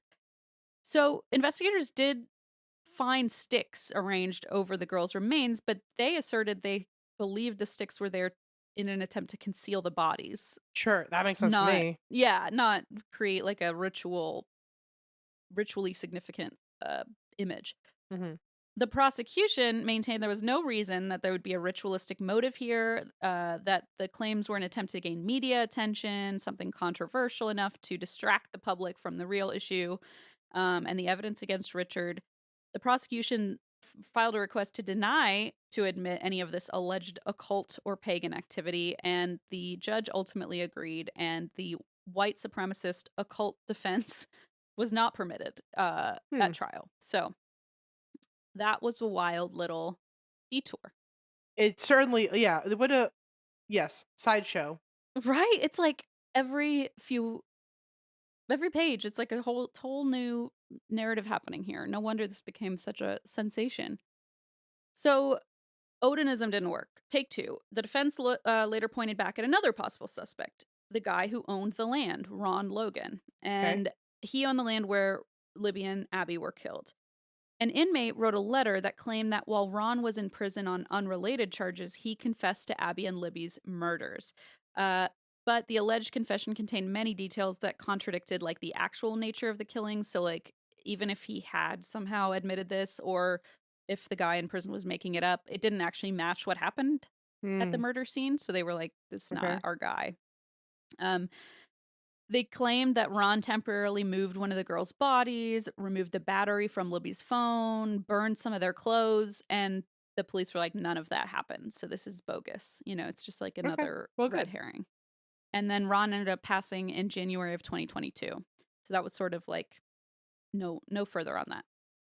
As for Richard Allen, his physical and mental health declined dramatically in jail before the trial. His defense team claimed he was suffering abuse at Westville Correctional Facility by corrections officers who were followers of Odinism. Mhm. I can't. The Okay. defense the defense claimed to have seen patches supporting Odinism worn by correctional officers on their uniforms. And alleged Odinist inmates were also threatening Richard. And so, in a signed affidavit, the warden stated that after the defense's filing, correctional officers were no longer allowed to wear personal patches on their uniforms. That's what it took. That's what it took. That's So, insane. what in the world? This is like bonkers town. I don't even know what's real. I'm not saying none of it's real. I'm just saying, like, every bullet gets crazier as I go through the Yeah. story. Yeah. Certainly this is I mean, you're not explaining it wrong. This is one of I think your harder to follow stories. I could tell Saoirse was like in the thick of it because Yeah. I was like because they sent part one and went like this is not ready for part two. Like part two is going to be its own thing, and I was like, oh my, I didn't realize this was such a doozy. But yeah, Yeah. it just like all over the place. Oh my gosh. Okay, so this Odinism stuff is what his defense team is claiming. Like he's being targeted unfairly and yada yada.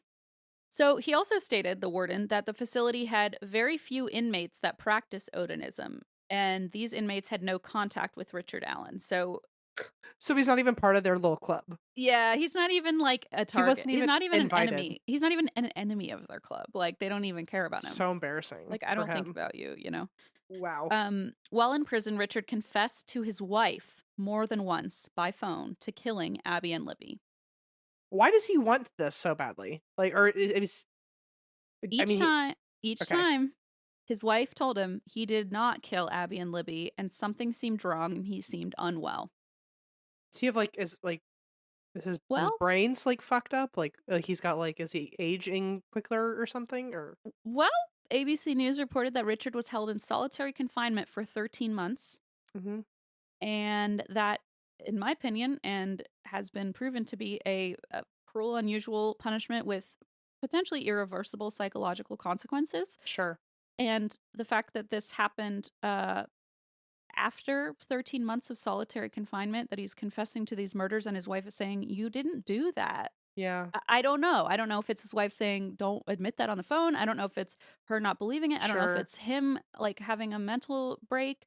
But essentially, he his defense claims that he made these confessions under extreme mental duress, and I'm like, I mean, fair Okay, after yeah. 13 months in solitary if you're being like That's pressured into admitting it. torture. Yeah.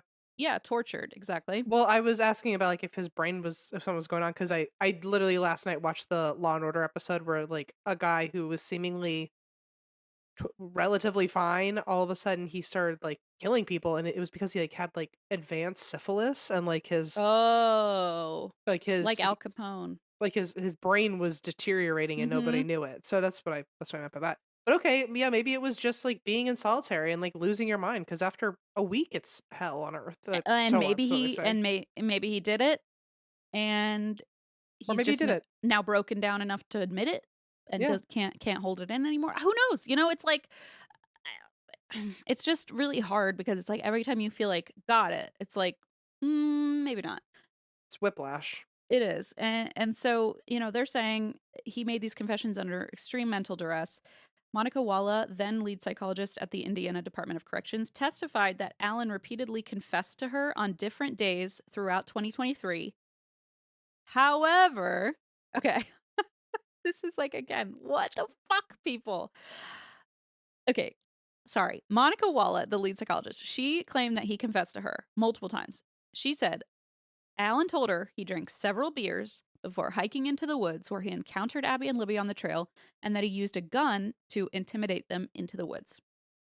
Monica said he intended to rape them, but was then startled by a white van passing by. So he made Libby and Abby walk across Deer Creek, where he cut their throats with a box cutter and then covered them with branches to conceal their bodies. The prosecution presented the comment about the white van as information only the killer could know, Mm-hmm. because a witness driving a white van was near the location of the murder at 2:32 p.m., and that did match the timeline. Monica also said Alan seemed relieved after confessing to her, although he was still struggling mentally. He was placed on suicide watch, during which time he told Monica he wanted to sign his confession and that he wanted to apologize to Libby and Abby's families. So, everyone's going, "Wow, what a great source. Like clearly she would know, you know, she's an expert here, Yeah. expert witness." Well, the defense then came forward and challenged Monica's ability to be objective because it was discovered that Monica had long followed the Delphi Murders case. She listened to online true crime content about it. She spoke about it often in online forums.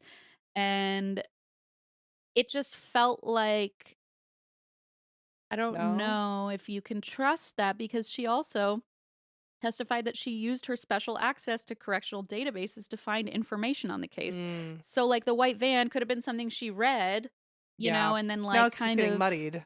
it's getting muddied. It's like nothing is clearly defined, like clear cut. And Jesus. so, even though this is like really compelling, then you find out, well, she's on forums and she could have known and she had special access, and it just starts to feel less cut and dry, you know? Mm-hmm. No, it's certainly. I thought part two was going to be like we're getting answers, and now I it's too many know. answers. Remember when you wrote down? Remember when you were so I naive and I wrote deleted down it. your I was gonna make you read it, and then I was like, no. I don't even remember anymore. It's certainly not the I right answer. I'll tell you deleted that. it.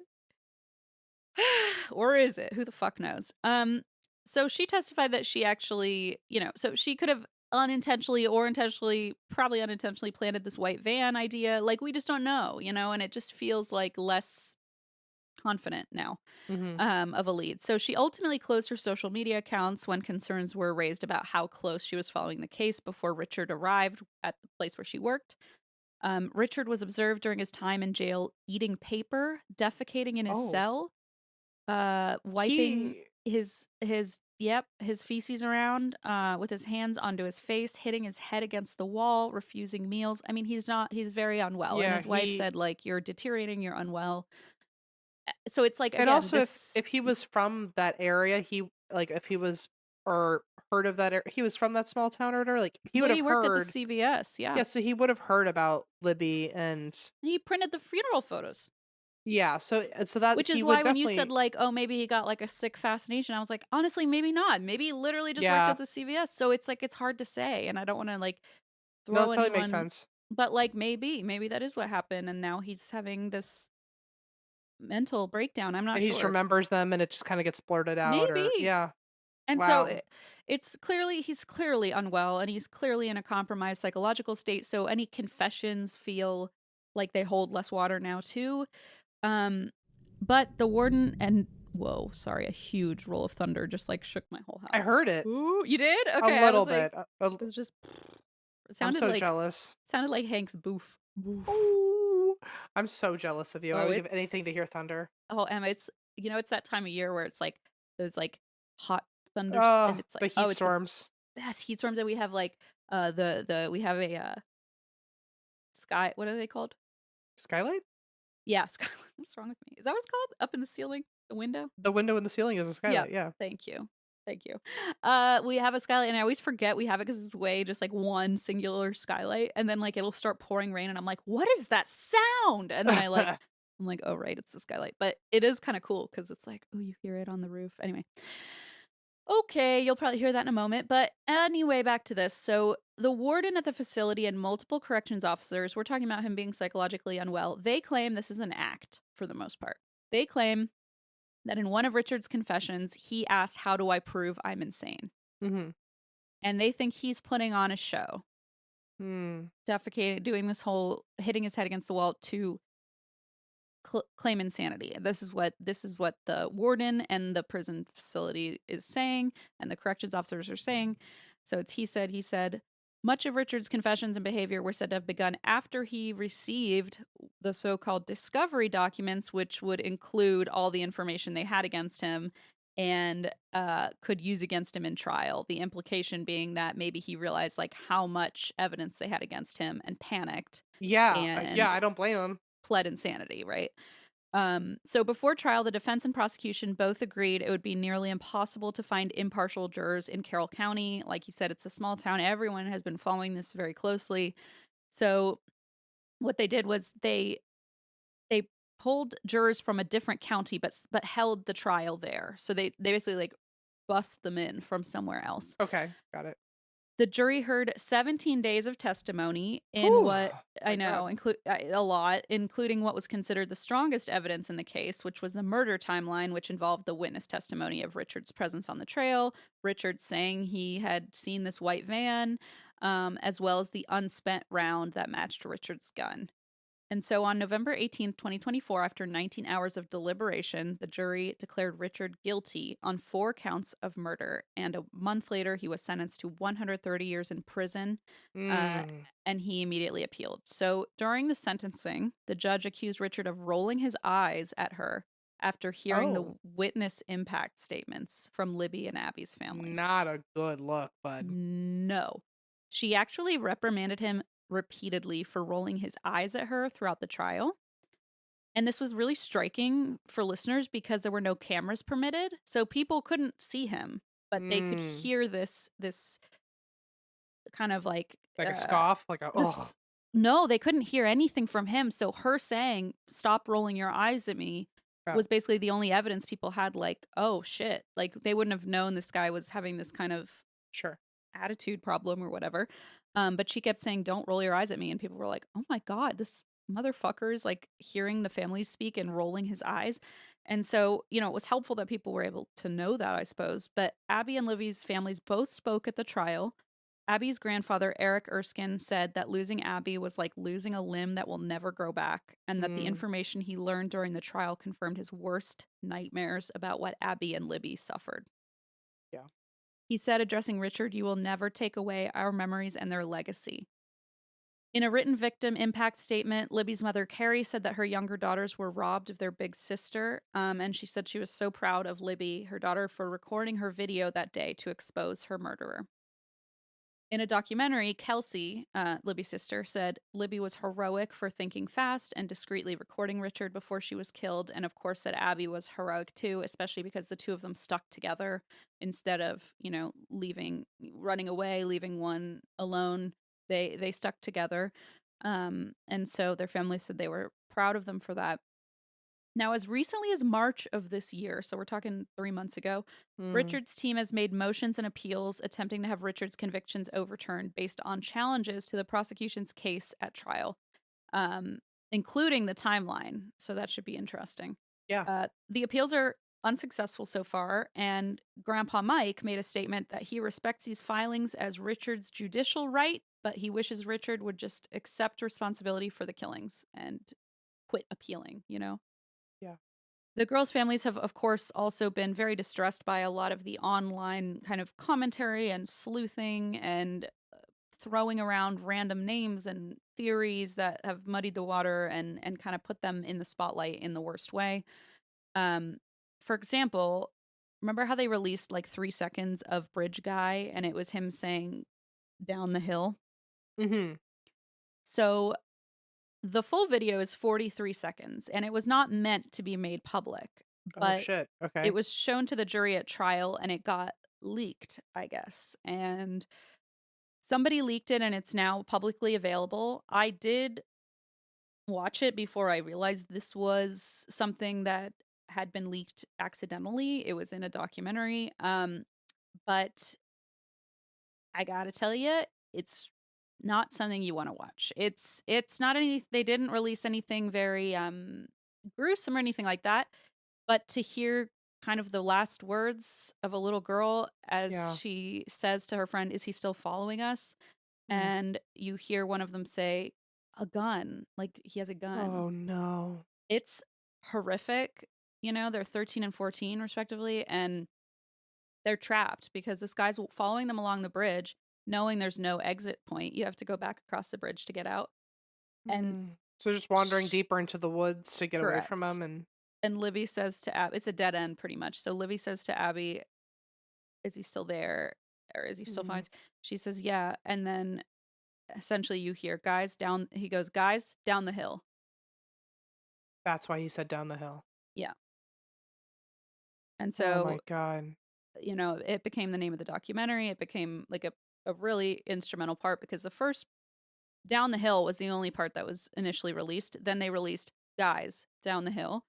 And then eventually this whole video got leaked, which was really hard for the families to Oh. be like privy to the So well, public so witnessing their child's last. I mean, it's like you and don't. and not only like just like last words and you don't even know it. It's like to hear them Yeah, scared, like to yeah. know that your kid was scared. Oh my Like god. you don't want to hear that again, right? I mean, I don't No. think. I mean, I wouldn't know. It's not my place to even say, but just really really hard. It was meant to be concealed, so I it's been viewed probably hundreds of thousands of times by now, so it's like once it's on the internet. Mhm. So the Delphi community continues to stand beside Abby's and Libby's families from the time they first went on those huge volunteer searches to keeping their legacies alive today. Their friends and family try to remember the good times. For example, there's this plan to buy bleachers or a scoreboard for the girls' softball team, and then this grew into this huge project that was supported by state leaders and the NBA All-Star Game hosts offered $50,000 in a form of a grant to do like a memorial um, on their behalf, which was really great. And the state even donated 20 acres of land. And so on October 9th, 2021, the Abby and Libby Memorial Park opened with a public dedication event. Crowds gathered to enjoy the park, which included a playground, an amphitheater. Um, and I just love that they have all of that. They have a softball diamond because they both played softball. They have Yeah. the amphitheater because they love to like perform and play music, you know, and so Mm. they have events there. Um, Abby's grandfather had apparently driven all the way from Michigan to take Abby shopping for equipment when she first signed up to play because he was so excited that she was playing Oh my god, softball. that's so sad. I know. And so the fact that the two of them are remembered in this way is really powerful, especially because it was one of their bonding hobbies. Like it bonded them together. Apparently they were literally practicing softball in the yard the day before they died. And so just to have this kind of as a positive thing now moving forward, like a park and a special safe place, is pretty special. Basically, everyone who uses the park and enjoys the facilities is kind of, you know, uh, bringing their legacy forward, connecting with the community that still remembers them, and that is what we know. And it just feels like so mind-boggling. Like I feel like my head is spinning, Mhm. and I just dumped all that on you. And I'm sorry I talked so fast, but damn, I was like, I got to get through like 12 pages here. No. Well done. And I also felt bad because every time you were like, "Oh, I see," I'm like, "No, you don't." Yeah, I didn't. And I it's not was because of you, it's because I also didn't see. It's No, I just didn't like, say. well, we didn't know. Oh my god. Well, and now that you've gotten That's Why We Drink out of the way for the week, now you can focus on Beach Too Sandy and maybe less horrible things for a second. Ooh, that's fun. Yeah. Wow. What a nice. Thank you. You sound like my therapist. How about we look in this direction? And yeah, thank you. I needed to hear that because now I'm thinking yappy hour. Mhm. What do we do in yappy hour? I don't know, man. I don't Yeah. know. I'm looking around. Maybe we do a show and tell today. Oh, I love show and tell. Okay, let's do Okay, that. let's do that. All right. Okay, and That's why we drink?